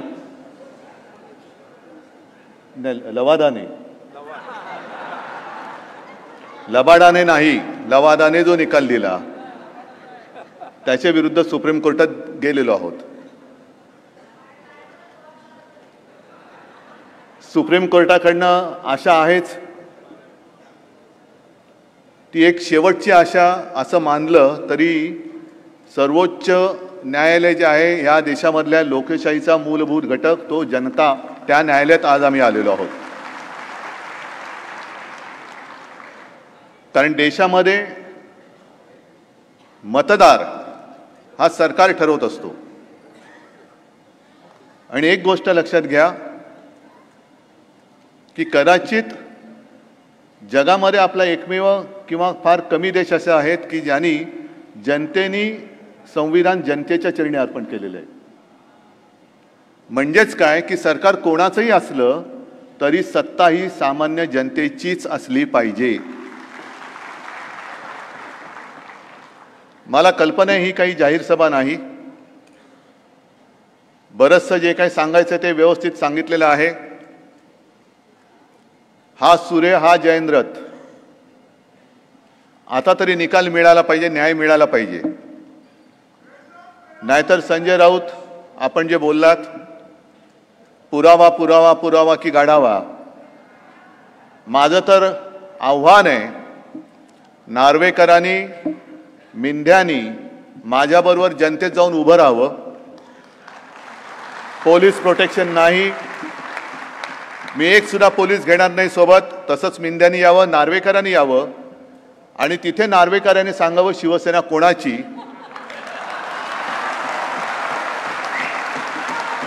आणि मग जनतेने ठरवावं कोणाला पुरावा, गाढवा का कोणाला तुडवावा. माझी तयारी आहे, माझ्यात हिम्मत आहे. आणि शिवसेना जर का तुम्ही त्यांना विकली असाल, ती म्हणजे काही विकाऊ वस्तू नाहीये. मग एवढं तुम्ही केल्यानंतर सुद्धा आज तर इकडे शिवसैनिक आहेतच, पण जिथे जिथे जातो ते सगळे लाखो जनता शिवसैनिक माझ्यासोबत कसे. आणि आज मी असं ऐकलं, म्हणजे कालच ऐकलं, आपण सर्वोच्च न्यायालयात गेलो आणि मिंदे गट उच्च न्यायालयात गेला. म्हणजे तिकडे पण टाइमपास करायचा आहे. असीमजी तुम्ही सांगितलं, खरं म्हणजे तुम्हाला आणि रोहितजी तुम्हाला खास धन्यवाद देतो की आपण आलात आणि अत्यंत सुंदर पद्धतीने मांडलं. मुळामध्ये हा निर्णय सर्वोच्च न्यायालयाने लवाद म्हणून आपल्या अध्यक्ष महोदयांवरती दिला होता. त्यांना सांगितलं होतं की तुम्ही पात्र अपात्र ठरवा, त्यांनी ठरवलंच नाही. आता मिंदे हायकोर्टात गेले की आम्हाला म्हणजे ठाकरे गटाला अपात्र का ठरवलं नाही. मग त्यांनी सुद्धा त्यांच्यावरती एक प्रकारे नाराजीच व्यक्त केलेली आहे. मग मी असं म्हणतो, दुसरे का आव्हान त्यांना देतो की तुम्हालाही न्याय मिळालेला नाही, आम्हालाही नाही. तुम्ही नेमलेला अध्यक्ष आहे. राज्यपालांना मी विनंती करतो की जसं त्यावेळेला राज्यपालांनी एक अधिवेशन बोलवलं होतं तसं पुन्हा बोलवा. आणि मिंद्यांना सांगतो, अध्यक्षांविरुद्ध अविश्वास ठरवाना, मी तुम्हाला पाठिंबा देतो. आज जाहीर करतो पाठिंबा हाकला यायला. कशाला चाळे करताय? हायकोर्टात जाण्यापेक्षा तिकडेच बसलाय ना. मग तुमचा व्हीप आम्हाला लागणार का? व्हीप नंतर बघू. आमचा व्हीप हा आमचाच व्हीप आहे आणि तो आमचाच अधिकार आहे. आणि व्हीपचा मराठीत अर्थ होतो चाबूक. चाबूक हा लाचाराच्या हाती शोभत नाही. चाबूक हा शिवसेना प्रमुखांच्या हाती आणि त्यांच्या शिवसैनिकांच्या हाती शोभतो. तुम्ही कसले शिवसेनेचे अध्यक्ष होणारे काय लायकी आहे? दुर्दैवाने काय झालेलं, ती सुरेश भटांची कविता आहे ना, गर्दीत गारद्यांच्या सामील रामशास्त्री. संजय राऊत आपण म्हणालात की रामशास्त्री बाणा, तो बाणाच त्या गारद्यांच्या गर्दीत सामील झालेला आहे. आता मेल्याविना मड्याला दुसरा उपाव नाही, म्हणजे उपायच नाही. मग आपण नुसतं मढ म्हणून बघत राहणार का लोकशाहीच्या खुन्यांचं मढ करणार आपण? म्हणजे राजकारणामध्ये एकूणच जी काय थट्टा चाललेली आहे हे सगळं बघितलं ना तुम्ही. घटना नाही, घटना नाही, घटना नाही. मला तर वाटतं अनिल आणि आसिमजी, मी म्हणतोय ते बरोबर का चूक सांगा, आपण निवडणूक आयोगावरती एक केस करायला पाहिजे. नाही सांगतो, कारण त्यांनी आपल्याला कामाला लावलं होतं. तुम्हाला सगळ्यांनी मी सांगितलं होतं आणि जवळपास 19,41,41,000 आपण शपथपत्र आणि 100 रुपयाच्या स्टॅम्प पेपरवरती प्रतिज्ञापत्र लिहिली होती. मग निवडणूक आयोग काय त्याच्याकडे गाद्या पुरवल्या नाही? सरकार निवडणूक गाद्या करून झोपलंय त्याच्यावर. एक तर ते स्वीकारा, आमच्या बाजूने आमचा जो हक्क आहे तो आम्हाला द्या, नाही तर आमचे 19,41,000 इंटू किती असतील पैसे आम्हाला परत द्या. हा मोठा घोटाळा आहे, निवडणूक आयोगाचा घोटाळा आहे हा. पैसे सामान्य शिवसैनिकाचे गेलेले आहेत. तिकडे कोणी असे जगातले 2 नंबरचे श्रीमंत आमचे कोणी मित्र नाही आहेत की जे पैसे देतील आणि आम्ही अर्ज भरून घेऊ. ईडी सुद्धा त्यांचाच नोकर आहे, सगळेच नोकर आहेत त्यांचे. मी आता उघडपणाने बोलतो, आणखीन काय करणार आहेत आणि काय करतील? तुम्ही बसलात ना इकडे, बघून घ्याल तुम्ही, मला काय चिंता.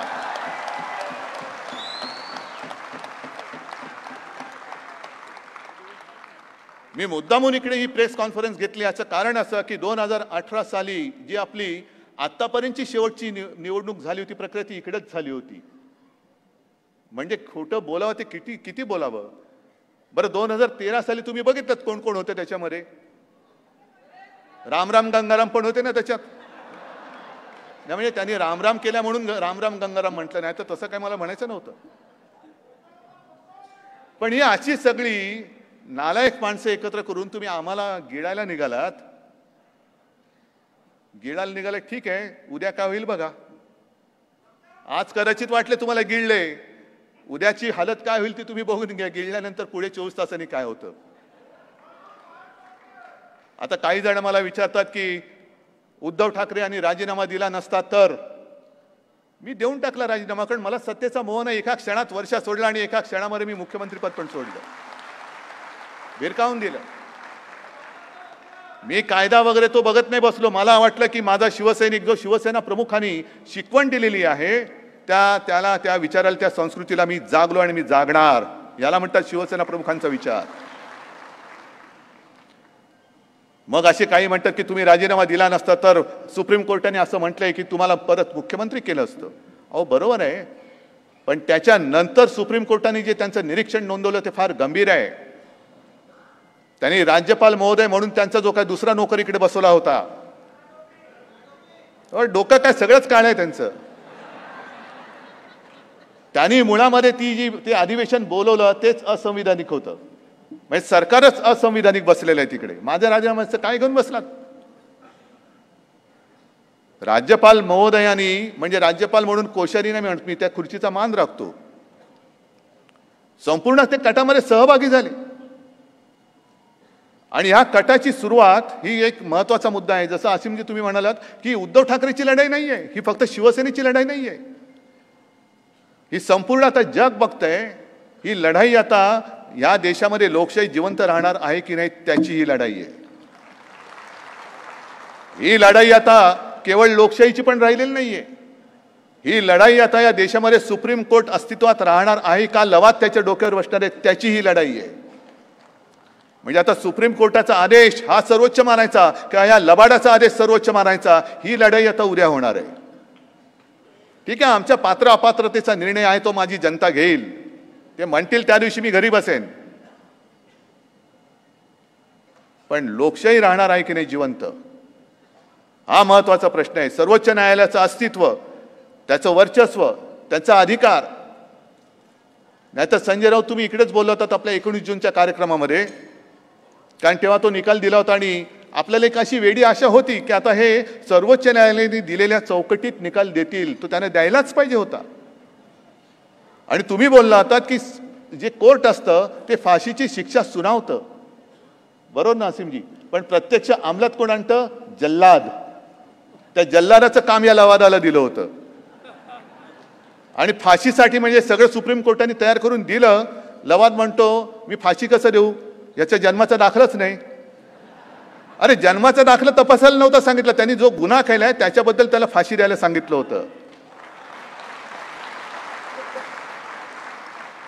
आणि आणखीन ते निवडणूक आयोग म्हणजे दिव्यच आहे. म्हणजे असं समजा की एखादी व्यक्ती बँकेमध्ये पैसे काढायला गेला पासबुक वगैरे घेऊन, ते म्हणतात तुमचं खातंच नाही आमच्याकडे. अहो मग पासबुक आहे, चेकबुक आहे, आम्हाला नाही माहिती, तुमचं खातंच नाही आमच्याकडे. काय गिळलं तुम्ही आमची घटना गिळून बसलात. म्हणजे हा केवढा मोठा कट आहे. आणि त्या कटाची सुरुवात जी आहे, त्याचं जे मूळ आहे ते तुम्हाला सगळ्यांना लक्षात असेल, आठवत असेल की नाही जरा बघा.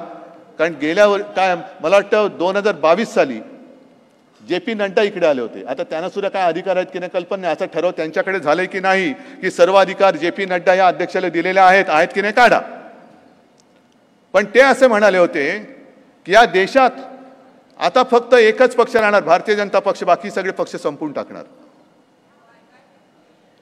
ही त्याची सुरुवात आहे. त्याच्या कटकारस्थानाला तिथून सुरुवात झाली. आणि त्याच्यामध्ये मग ED, इन्कम टॅक्स, CBI, निवडणूक आयोग, हे लवाद सगळेजण त्यांचे कटाचे सगळे गार्दी त्यांनी एकत्र केले आणि ते घाव घालायला सुरुवात केली. त्यांनी शिवसेना संपवायचा प्रयत्न करतायत, राष्ट्रवादीचा करतायत. तुम्ही संपूर्ण देशात बघा, सगळीकडे हेच चाललेलं आहे त्यांचं. मग सगळे पक्ष संपून देशात एक पक्ष राहणार हे जर एखाद्या राष्ट्रीय पक्षाच्या सत्ताधारी पक्षाचा अध्यक्ष बोलतो, तर लोकशाहीचा डंका आणि लोकशाहीचं रक्षण करणाऱ्या निवडणूक आयोगाला हे मान्य आहे काय? हे उघड उघड बोलतायत. खेचताय त्याची शेंडी. मी शेंडी बोलतो कारण नड्डा बोलल्यानंतर उगाच चुकीचा अर्थ घेऊ नका कोणी. मी शेंडी बोललो मुद्दा म्हणून. आणि नाहीतरी ते मी तुम्हाला सांगितलं ते शेंडी का बोललो ते त्यानं. पण एखादा अध्यक्ष येऊन उघड उघड बोलतोय की यापुढे देशामध्ये एकच पक्ष राहील, तो म्हणजे भारतीय जनता पक्ष, बाकीचे सगळे पक्ष संपून जातील. आणि आम्हाला असं वाटलं काय लढाई बघू नाही. हे फार घातक पद्धतीने लढाई सुरू झालेली आहे. आणि मला खरंच वाईट ह्या गोष्टीचं वाटतं की रामशास्त्री बाण्याचा उल्लेख तुम्ही केला. ज्या महाराष्ट्रामध्ये रामशास्त्री जन्माला आले, ज्या महाराष्ट्रामध्ये घटना लिहिणारे डॉक्टर बाबासाहेब आंबेडकर जन्माला आले, त्या महाराष्ट्रापासून ह्यांनी लोकशाहीच्या खुनाला सुरुवात केली. ह्याच मातीत तुम्हाला या अवदसा जन्माला आलेली बघावी लागते. ही अवदसा आहे.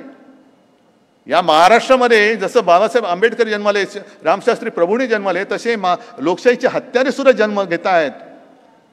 आणि त्यांना त्यांची महाशक्ती साथ देते आहे. त्यांना माहिती नाही ही महाराष्ट्राच्या मातीचा पराक्रम काय आहे. ते अशा गद्दारांना थारा देत नाही. ती माती तिथल्या तिथे त्यांना गाडून टाकते, संपवून टाकते. आणि हा सगळा क्रम बघितल्यानंतर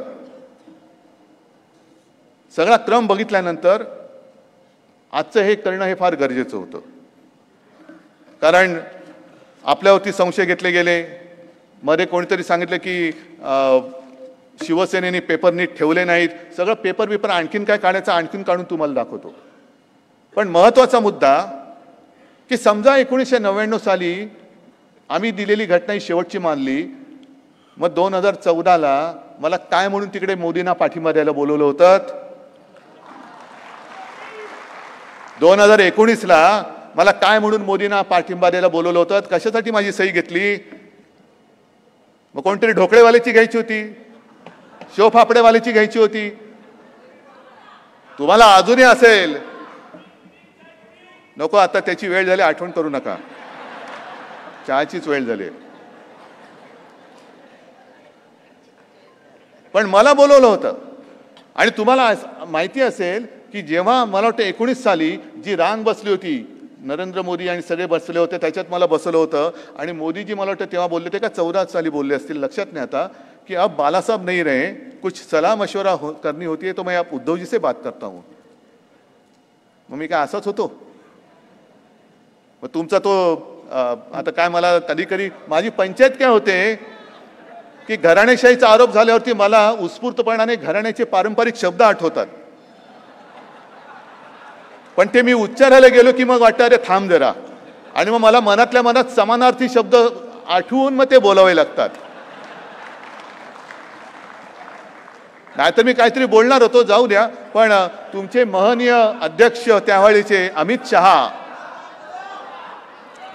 वेळ आली तर बोलेन, पण तुमचे महनीय तेव्हाचे अध्यक्ष अमित शहा हे माझ्याकडे आले होते. नंतर त्यांनी सांगितलं ऐसा कुछ हुआ ही नहीं. अरे कुछ करना ही नहीं था, कुछ होने नहीं तो फिर आले कशाला होते? आणि काय म्हणून आला होता तुम्ही? 19 साली माझा पाठिंबा घ्यायला शिवसेनेचा, माझ्या शिवसेनेचा, होय माझ्या शिवसेनेचा, माझ्या वडिलांचा पक्ष आहे.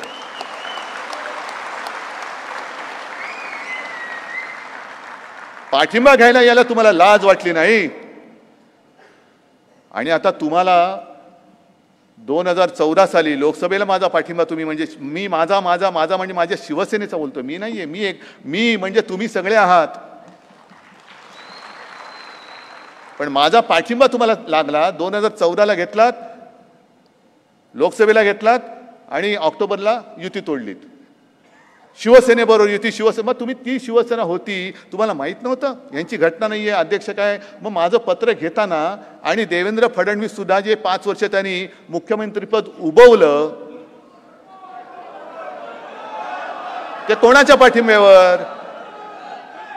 आता सुद्धा तुम्ही बघितलं जे सगळे काय ते मिंदे फिंदे सगळे होते त्यांना पदं कोणी दिली? जर 1999 साली शिवसेना प्रमुखांचे अधिकार तिकडेच जर का ते थांबले असतील, मग त्यांच्यानंतर मी तुम्हाला पदं दिली होती की नव्हती? मी तुम्हाला एबी फॉर्म दिला होता की नव्हता? मी तुम्हाला मंत्रिपदं दिली होती की नव्हती? आणि मग म्हणूनच गरीब एखादा माणूस म्हणजे माझा, त्यांनी सांगितलं की घरगड्यासारखे वागवतात, असा घरगडी मी पाहिला नाही ज्याची पंचतारांकित शेती आणि 2-2 हेलिपॅड त्याच्या शेतात आहेत, असा घरगडी. तर हे सगळं थोतांड आहे. हे मी मुद्दामून या दोघांना का बोलवलं आणि हे सगळं का दाखवलं? आम्ही तर बोलतोच आहोत, तुमचा आमच्यावरती विश्वास आहे, महाराष्ट्रातली जनता आज बघते. पण काही वेळेला ज्याचं काम त्यांनी करावं लागतं. म्हणजे सोनाराने टोचले कान, ते कान सोनारानेच टोचावं लागतात. म्हणून आज तुम्हाला एक कान टोचायला बोलवलं होतं, लबाडाचे टोचले कान. तर जास्त वेळ मी घेत नाही, कारण काही प्रश्नोत्तर आपल्याला करायचे आहेत. मी या निमित्ताने एकच सांगतो की सर्वोच्च न्यायालयाबद्दल आमच्या मनामध्ये विश्वास आहे, आदर आहे. मात्र त्याचबरोबरीने आजपासून ही खटल्याची सुनावणी मी तुमच्या या सगळ्यांच्या साक्षीने आणि वतीने माझ्या महाराष्ट्रातल्या तमाम जनतेच्या दरबारामध्ये नेत आहे. जय हिंद, जय महाराष्ट्र.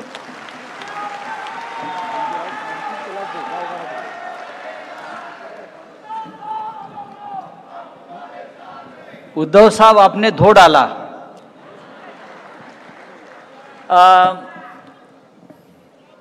ही एक खुली पत्रकार परिषद आहे, पण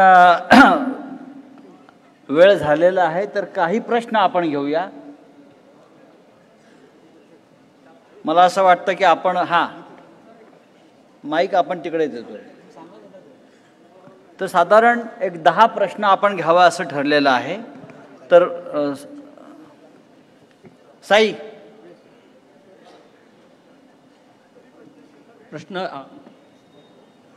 उद्धवजींसाठी किंवा कुणी आपण उत्तर द्या. एकूण या सगळ्या प्रकरणात एक कट असल्याचं आपल्याकडनं ध्वनित झालेलं आहे. तर या कटामध्ये निवडणूक आयोगही सामील आहे का आणि निवडणूक आयोगाने खोटारडेपणा केला आहे का, चुकीची माहिती देऊन? याचं उत्तर आपल्याकडनं अपेक्षित आहे. उद्धवजी किंवा आणखी कुणी? सॉरी आपण हा सर्व कट असल्याचं ध्वनित केलेलं आहे, त्यामुळे या कटात निवडणूक आयोग सामील आहे का आणि निवडणूक आयोगाने जाणून बुजून या कटाचा भाग होत खोटी माहिती दिलेली आहे का? आपल्याला काय वाटतं?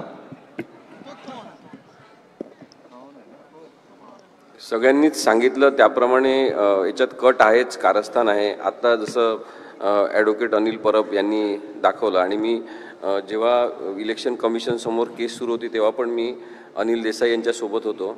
मला वाटते कोण खासदार आपले सावंत साहेब, त्यांच्या तिथल्या खासदार म्हणून असलेल्या बंगल्यावर गठ्ठेच्या गठ्ठे सगळे प्रतिज्ञापत्राचे ठेवले होते, जे त्यांनी सांगितलं होतं की तुम्ही राजकीय पक्ष म्हणून तुमचा रोल महत्त्वाचा आणि तुमचं बहुमत आहे सिद्ध करा. त्यासाठी जे सबमिट करायला सांगितलं ते सगळं सबमिट केलेलं होतं. परंतु तिथे जी सुनावणी सुरू होती, राहुल नार्वेकरांसमोर सुरू होती तेव्हा पण आणि इलेक्शन कमिशन समोर सुरू होती तेव्हा पण ते काहीतरी सांगितल्याप्रमाणे वागत आहेत. त्यांच्यावर काहीतरी दबाव आहे आणि ते सतत काहीतरी मुद्दे शोधत आहेत की ज्याच्यामधून त्यांना चुकीचा निर्णय देता येईल अशा प्रकारची त्यांची बॉडी लँग्वेज होती, हे मी बघू शकत होतो. आणि त्यामुळेच मी मगाशी म्हटलं की लोकशाहीसाठी हे दुर्दैवी आहे की अशा प्रकारे इलेक्शन कमिशन ऑफ इंडिया हे कोणाच्या तरी हातातलं बावलं बनणं. म्हणजे एकच TN सेशन होता तेव्हा त्या माणसांनी सगळं इलेक्शन कमिशन लोकांसाठी कशा पद्धतीने वागू शकते आणि ताकदवान पद्धतीने यंत्रणा म्हणून पुढे होऊ शकते हे दाखवलं. तर आत्ताचे इलेक्शन कमिशन जे आहे ते संपूर्णपणे नांगी टाकलेलं आहे आणि त्यांना ज्या पद्धतीने निर्णय द्यावा असं सांगितलेलं आहे तसा निर्णय देतात. त्यामुळे नक्कीच ते वेठीस धरलेलं इलेक्शन कमिशन आहे, त्याच्याकडून काही आपण न्यायाची अपेक्षा करू शकत नाही. त्यांनी तो अन्यायच एक प्रकारे केलेला आहे. हॅलो, नमस्कार. मयुरेश गणपते, news18.com मधनं. मला प्रश्न सर आपल्याला विचारायचा आहे उद्धव साहेबांना. तुम्ही मगाशी भाषण करताना म्हणालात की खरोखरच आता आपण इलेक्शन कमिशनवर केस टाकली पाहिजे. आता प्रमोदजींनी जो प्रश्न विचारला त्याचंच एक्सटेन्शन आहे की खोटी माहिती जर ते विधानसभेच्या अध्यक्षांना देत असतील किंवा सांगत असतील की आमच्याकडे ही माहिती नाही किंवा हीच एक आमच्याकडे घटना आहे, तर त्याच्याबद्दल तुम्ही इलेक्शन कमिशनच्या विरोधात खरंच जाणार आहात का? आम्ही इलेक्शन कमिशनच्या विरोधात यापूर्वीच सर्वोच्च न्यायालयात गेलेलोच आहोत. आज मी जो मुद्दा काढला तो जवळपास 19,41,000 एवढी प्रतिज्ञापत्र, शपथपत्र, आणखीन सदस्याचे अर्ज. ह्याचं कारण त्यावेळेला निवडणूक आयोगाने आम्हाला हे दिलं होतं, बंधनकारक केलं होतं. आणि तुमच्या लक्षात असेल की त्या काळामध्ये तुमच्यापैकीच काही जणांनी, म्हणजे मी चुकीच्याने नाही बोलत, आज ही बातमी दाखवली होती की शिवसेना खोटी शपथपत्र सादर करते. माझ्या शिवसैनिकांच्या घरात गावागावामध्ये यांनी पोलीस पाठवले होते आणि हे तू शपथपत्र भरलेस का एवढी त्यांनी खातरजमा केली होती. ती खातरजमा केल्यानंतर जर तुम्ही ती सगळी शपथपत्र केराच्या टोपलीत टाकणार असाल तर त्याच्यासाठी जो माझ्या शिवसैनिकांचा खर्च झाला आहे तो निवडणूक आयोगाने आता त्यांना द्यावा परत. संजय जोग. सर, माझा एक प्रश्न आहे. बेसिकली सगळ्या ज्या आर्ग्युमेंट बघतोय आम्ही, म्हणजे न्यायालयात असतील किंवा Asim used to be there at स्पीकरच्या इथे, एक लिगल आहे म्हणून दरवेळेला ते सांगायचं की 10th शेड्यूल जरी असलं तरी इथे नेतृत्व बदल झाला आहे, त्यामुळे there is no question of merger. तर Aseem sir, do you accept this? अशा पद्धतीने खरोखरच नुसतं नेतृत्व बदल आहे आणि असं असेल तर does it lead to a violation of 10th schedule? एक आम्ही वाचतोय, यू आर द एक्सपर्ट, किंवा उद्धवजींना विचारायचं होतं, मग नुसतंच नेतृत्वाबद्दल सीमित हा प्रश्न राहतो किंवा हे पूर्ण व्हायोलेशन करून मग जसं तुम्ही म्हणाला तसं हा कटाचा भाग होतो? Can you explain in that? माझे मित्र रोहित शर्मा यांनी पण मगाशी सांगितलं तेच. पुन्हा एकदा सांगतो की नेतृत्व बदल हा कोणत्या विधिमंडळामध्ये झाला की मूळ राजकीय पक्षामध्ये झाला हा प्रश्न महत्त्वाचा आहे. आणि मूळ राजकीय पक्ष हा महत्त्वाचा आहे कारण की त्यांनी पण मगाशी सांगितलं, मी पण सांगितलं की विधिमंडळ पक्ष हा वेळोवेळी इलेक्शन झाल्यावर अस्तित्वात येत असतो आणि त्याचं आयुष्य 5 वर्षाचं असते, जेव्हा की मूळ राजकीय पक्ष याचं आयुष्य त्याची स्थापना झाल्यापासून चिरंतन स्वरूपाचं असते, जोपर्यंत तो पक्ष बंद होत नाही. आणि त्यामुळे नेतृत्व बदल असा झालेलाच नाही आहे. नेतृत्व बदल न होता आणि म्हणून काय झालं आहे की आपण सातत्याने जरी या घटनांबद्दल बोलत असलो तरी लोकशाही प्रक्रिया सगळ्यांनी वेठीस धरलेली आहे आणि त्यासाठी कोणी स्वतःला चाणक्य म्हणून घेत असतील तर ते पण समजून घ्यायला पाहिजे. आणि त्यांनी विधानसभेमध्ये भाषण केलं, त्याच्यानंतर आपण सगळ्यांनी पाहिलं असेल अमेरिकेत कदाचित अशी घटना असती तर तेव्हाच्या तेव्हा सरकार त्यांनी पदच्युत केलं असतं. त्यांनी काय सांगितलं, एकनाथ शिंदेंनी हसत हसत ते सांगत होते, म्हणजे निर्लज्जपणा पण तो आहे एक प्रकारे आणि कायद्याची टर उडवणं आहे. ते सांगत होते की आम्ही रात्री भेटायचो आणि दिवस होण्याच्या आधी मी परत यायचो घरी, हे त्यांनी सांगितलेलं आहे. त्यामुळे आता या गोष्टींचा काही आपल्या न्यायालयांमध्ये पुरावा म्हणून वापर करू शकत नाही. विधिमंडळामध्ये झालेलं जे संभाषण आहे त्याला प्रोटेक्शन आहे, याचा अर्थ जनता मुकी आणि बहिरी नाही. आणि म्हणून उद्धव साहेबांनी जे सांगितलं की जनतेच्या न्यायालयात हा प्रश्न ते आता देत आहेत आणि तुम्ही सगळ्यांनी ठरवायचा आहे, तो याच्यासाठी की नेतृत्व बदल वगैरे काही झालाच नाही. जबरदस्तीने यांनी स्वतः घोड्यावर बसल्याने मीच नवरदेव असं सांगितलेलं आहे, तसं नाही आहे असं माझं म्हणणं. उद्धव सर नमस्कार, मेरा नाम विवेक है. उद्धव जी नमस्कार, मेरा नाम विवेक है. मेरा सवाल ये है कि सर आपकी लीगल टीम ने सारे प्रेजेंटेशन दिए, डॉक्यूमेंट दिखाए, आपकी लीगल टीम ने सारे प्रेजेंटेशन दिए, डॉक्यूमेंटेशन दिखाए. लोकसभा चुनाव के लिए 4 महीने और विधानसभा चुनाव के लिए 9 महीने. आपको कितना विश्वास है कि जो डॉक्यूमेंटेशन आपके पास हैं आपके फेवर में जजमेंट आएगा? अगर डिले होता है तो आपका आगे लाइन ऑफ एक्शन क्या होगा? चलो मेरी चुनौती है, बाद में निकाल दे दो, अभी चुनाव लगाओ. और इतना ही नहीं, मैं मेरी मशाल लेके आता हूं, चोरों को मेरा चुराया हुआ धनुष्य बाण लेके आने दो, तो भी मैं तैयार हूं।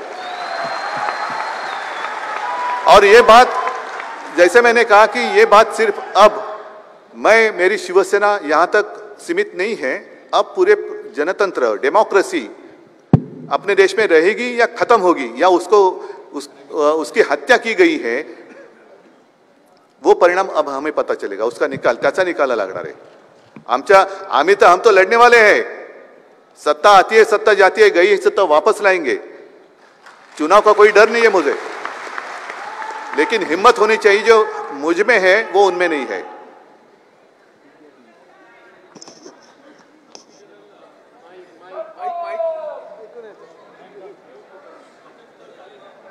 नाही बोला कळलं सगळ्यांना हे पूर्ण जे केस आहे ते समोर आल्यानंतर कळलं की 1999चा जो कॉन्स्टिट्यूशन आहे तो लास्ट रजिस्टर्ड कॉन्स्टिट्यूशन आहे इलेक्शन कमिशनकडे। तर एका पक्षाला कसं कळू शकतो की जे रजिस्टर्ड कॉन्स्टिट्यूशन आहे ते कुठल्या वर्षाचं आहे, आणि जर तो नसेल तर इलेक्शन कमिशननी काय आपल्याला 1999 ते आतापर्यंत नोटीस पाठवली होती की रजिस्ट्रेशन किंवा इलेक्शन घ्या? आमचा हाच मुद्दा आहे की 1999ची घटना जर शेवटची त्यांनी मानली असेल तर 99 पासून आजपर्यंत एकतर निवडणूक आयोगाने आम्हाला कधीही नोटीस दिलेली नाही, कारण दर 5 वर्षांनी निवडणूक घ्यावी लागते, 5 वर्षांनी निवडणूक घेतली नाही तर तुमच्या पक्षाची मान्यता रद्द केली जाते, तुम्हाला शोकॉज नोटीस दिली जाते। आजपर्यंत कुठलाही असा पत्रव्यवहार त्यांनी आमच्याशी केला नाही। उलट पक्षी उद्धव साहेबांना पक्षाचे अध्यक्ष म्हणून त्यांनी वारंवार आपल्या पत्रामध्ये त्याची नोंद केलेली आहे। कायद्याप्रमाणे जर कुठल्या गोष्टीची पूर्तता झाली नसेल तर कायदेशीर त्याला शोकॉज नोटीस द्यावी लागते, उत्तर मागवावं लागतं। गेल्या एवढ्या वर्षामध्ये 99 पासून ते आजपर्यंत आम्हाला एकही शोकॉज नोटीस नाही, आम्हाला कधी विचारणा करून गेली नाही। किंबहुना आम्हाला ए फॉर्म बी फॉर्म जे पक्षाला मान्यता म्हणून दिले जातात ते दिले गेले, त्याच्यावरती आमचे 19 खासदार निवडून आले, त्याच्यावरती आमचे पहिल्यांदा 63 आमदार निवडून आले, दुसऱ्या वेळेला आमचे 55 आमदार निवडून आले, त्यांना मान्यता दिली गेली। उद्धव साहेबांनी जो पाठिंबा दिला त्याला राष्ट्रपतींनी मान्यता दिली। एवढं सगळं झालं तरी देखील आम्हाला कधीही विचारलं गेलं नाही की तुमचा पक्ष रजिस्टर नाही किंवा तुमच्या पक्षाने कागदपत्रांची पूर्तता केलेली नाही। उद्धवजी, माझा प्रश्न तुम्हाला आहे, जनतेचं न्यायालय, जनता न्यायालय म्हणून तुम्ही या ठिकाणी म्हणताय, जनतेपर्यंत पोहोचण्याचा प्रयत्न करताय, पण लोकसभेच्या निवडणूक आहे की एकीकडे निकाल जो आहे तो जनतेपर्यंत पोहोचवण्याचा प्रयत्न होतोय तर दुसरीकडे लोकसभेच्या निवडणूक आहेत, दोन्ही आव्हानं कशी वक्र प्रकारे पेलली जाणार? कशा प्रकारे म्हणजे शेवटी जनतेचं न्यायालय हे निवडणुकाच्या माध्यमातूनच निकाल देत असतं, आणि म्हणून जनतेला कळलं पाहिजे की आपल्या देशामध्ये जो मी मगाशी उल्लेख केला संविधानाचा, की ह्या देशातली घटना ही जनतेने जनतेसाठी केलेली आहे, आणि म्हणून सरकार कोणाचंही जरी असलं तरी सत्ता ही सर्वसामान्य जनतेचीच असली पाहिजे, अधिकार त्याच्यावरती सामान्य जनतेचा असला पाहिजे, एकाधिकारशाही असता कामा नये। उद्धव साहेब पूर्वा चिटणीस द प्रिंट, पहिलं गव्हर्नर, नंतर इलेक्शन कमिशन, मग स्पीकर, हे सगळे कॉन्स्टिट्युशनल पोस्टवर असून सुद्धा तुम्ही सांगता तुम्हाला त्यांच्याकडून न्याय नाही मिळाला। आता तुम्ही सुप्रीम कोर्टाकडून किती अपेक्षा ठेवतात आणि तुमचा भरोसा आहे का म्हणूनच तुम्ही जनताच्या न्यायालयात आला? माझा भरोसा आहे का ह्या प्रश्न विचारण्यामध्ये तुमचा भरोसा सुप्रीम कोर्टावर आहे का? उद्धव जी, जो शिवसेना के साथ हुआ, एनसीपी के साथ हुआ, उसको ये और जिस तरह का फैसला स्पीकर ने दिया, इसके पहले चुनाव आयोग ने दिया, ये केस लॉ बन सकता है अगर भविष्य में कभी ऐसी घटनाएं किसी अन्य दल के साथ होती है तो? और क्या इस संदर्भ में आपने इंडिया के साथी दलों से बातचीत की है, क्योंकि देश भर में इसे दोहराया जा सकता है, इस तरह का जो है बातें चल रही है, तो क्या साथी दलों से आपकी बातचीत हुई है? जब आपकी ज्वाइंट रैलीज होगी क्या उसमें यह मुद्दा उठाया जाएगा? इंडिया में जितने हमारे साथी हैं वो देशभक्त है और आप सभी जानते हो हर एक पार्टी को जो भाजपा के साथ नहीं है, जैसे शिवसेना है, राष्ट्रवादी है, वहाँ स्टालिन है, ममता दीदी है, सोरेन है, अरविंद केजरीवाल जी है, सबको ये परेशान कर रहे हैं। और यहाँ तक बात कह रहे हैं कि शायद केजरीवाल जी और सोरेन जी को कुछ भी मतलब अरेस्ट कर सकते। तो ये तो अब माहौल है, सब लोग समझ गए हैं और मुझे नहीं लगता कि और कुछ शब्दों में इसका वर्णन करना चाहिए। दीपा कदम, सकाळ पेपर। मागच्या 1.5 वर्षांमध्ये जे राजकीय घडामोडी होत आहे, शिवसेनेसारखा प्रादेशिक पक्ष ज्यामध्ये इतके मोठ्या प्रमाणात फूट पडली, तुम्ही व्यक्तिशः याच्यातून काय धडा घेतलात एक पक्षप्रमुख म्हणून आणि आदित्य ठाकरेंचे वडील म्हणून तुम्ही त्यांना काय सल्ला देणार आहात? तुम्ही कुठल्या प्रकारच्या त्याहीपेक्षा आधी शिवसेना प्रमुखांचा पुत्र म्हणून हा, तर तुम्ही याच्यातून काय धडा घेतलेला आहे? म्हणून मला असं वाटतं की 2013चा जो एक निवडणूक प्रक्रियेचा एक भाग आपल्याला दाखवला, आता मला अजिबात काही वाटत नाही, भीती वगैरे अजिबात नाही, कारण आता मी लढायला उतरलेलो आहे। मात्र 2013 साली ज्या वेळेला राष्ट्रीय कार्यकारिणीने पक्षप्रमुख पदाची जबाबदारी माझ्यावर सोपवली, त्यावेळेला माझ्या मनामध्ये साहजिकच आहे, दुःखही होतंच, कारण शिवसेना प्रमुख त्यांच्यानंतर ती पहिली राष्ट्रीय कार्यकारिणी होत होती आणि 45 वर्ष 46 वर्ष जी जबाबदारी शिवसेना प्रमुखांनी सांभाळली होती ती माझ्यावर सोपवली गेली होती। तेव्हा माझ्यावरती एक वेगळा तणाव नक्कीच होता, दुःख पण होतं आणि तो क्षण माझ्यासाठी फार महत्त्वाचा होता। आता शेवटी आपण म्हणतो ना, कृष्णाने अर्जुनाला गीता सांगितली, गीतेचं सारांश मी एका वाक्यात सांगतो की जेव्हा धर्मयुद्ध असतं, युद्ध असतं, तेव्हा समोर असेल तो शत्रू, सोबत असेल तो मित्र।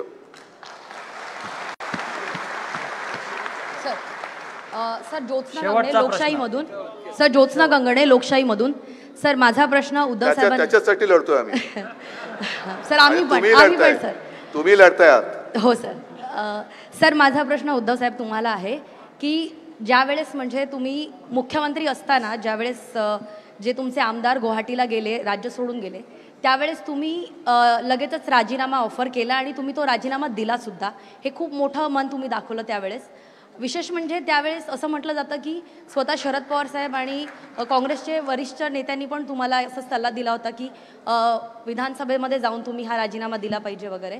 तर तुम्हाला असं वाटतं का की राजीनामा देण्याची तुमची जी पद्धत होती ते भावनेच्या भरात न जाता जर तुम्ही तेव्हाही कायद्याच्या दृष्टीने विधानसभेमध्ये हे सगळ्या गोष्टी फेस केल्या असत्या तर असं घडलं असतं की नसतं? ही परिस्थिती वेगळी असते। एक गोष्ट अशी आहे, पहिला महत्त्वाचा मुद्दा असा की त्या सुमारास माझं ऑपरेशन झालं होतं, मी ते वर्णन काय आता परत करू इच्छित नाहीये, पण या सगळ्या लोकांना मी काय कमी दिलं होतं?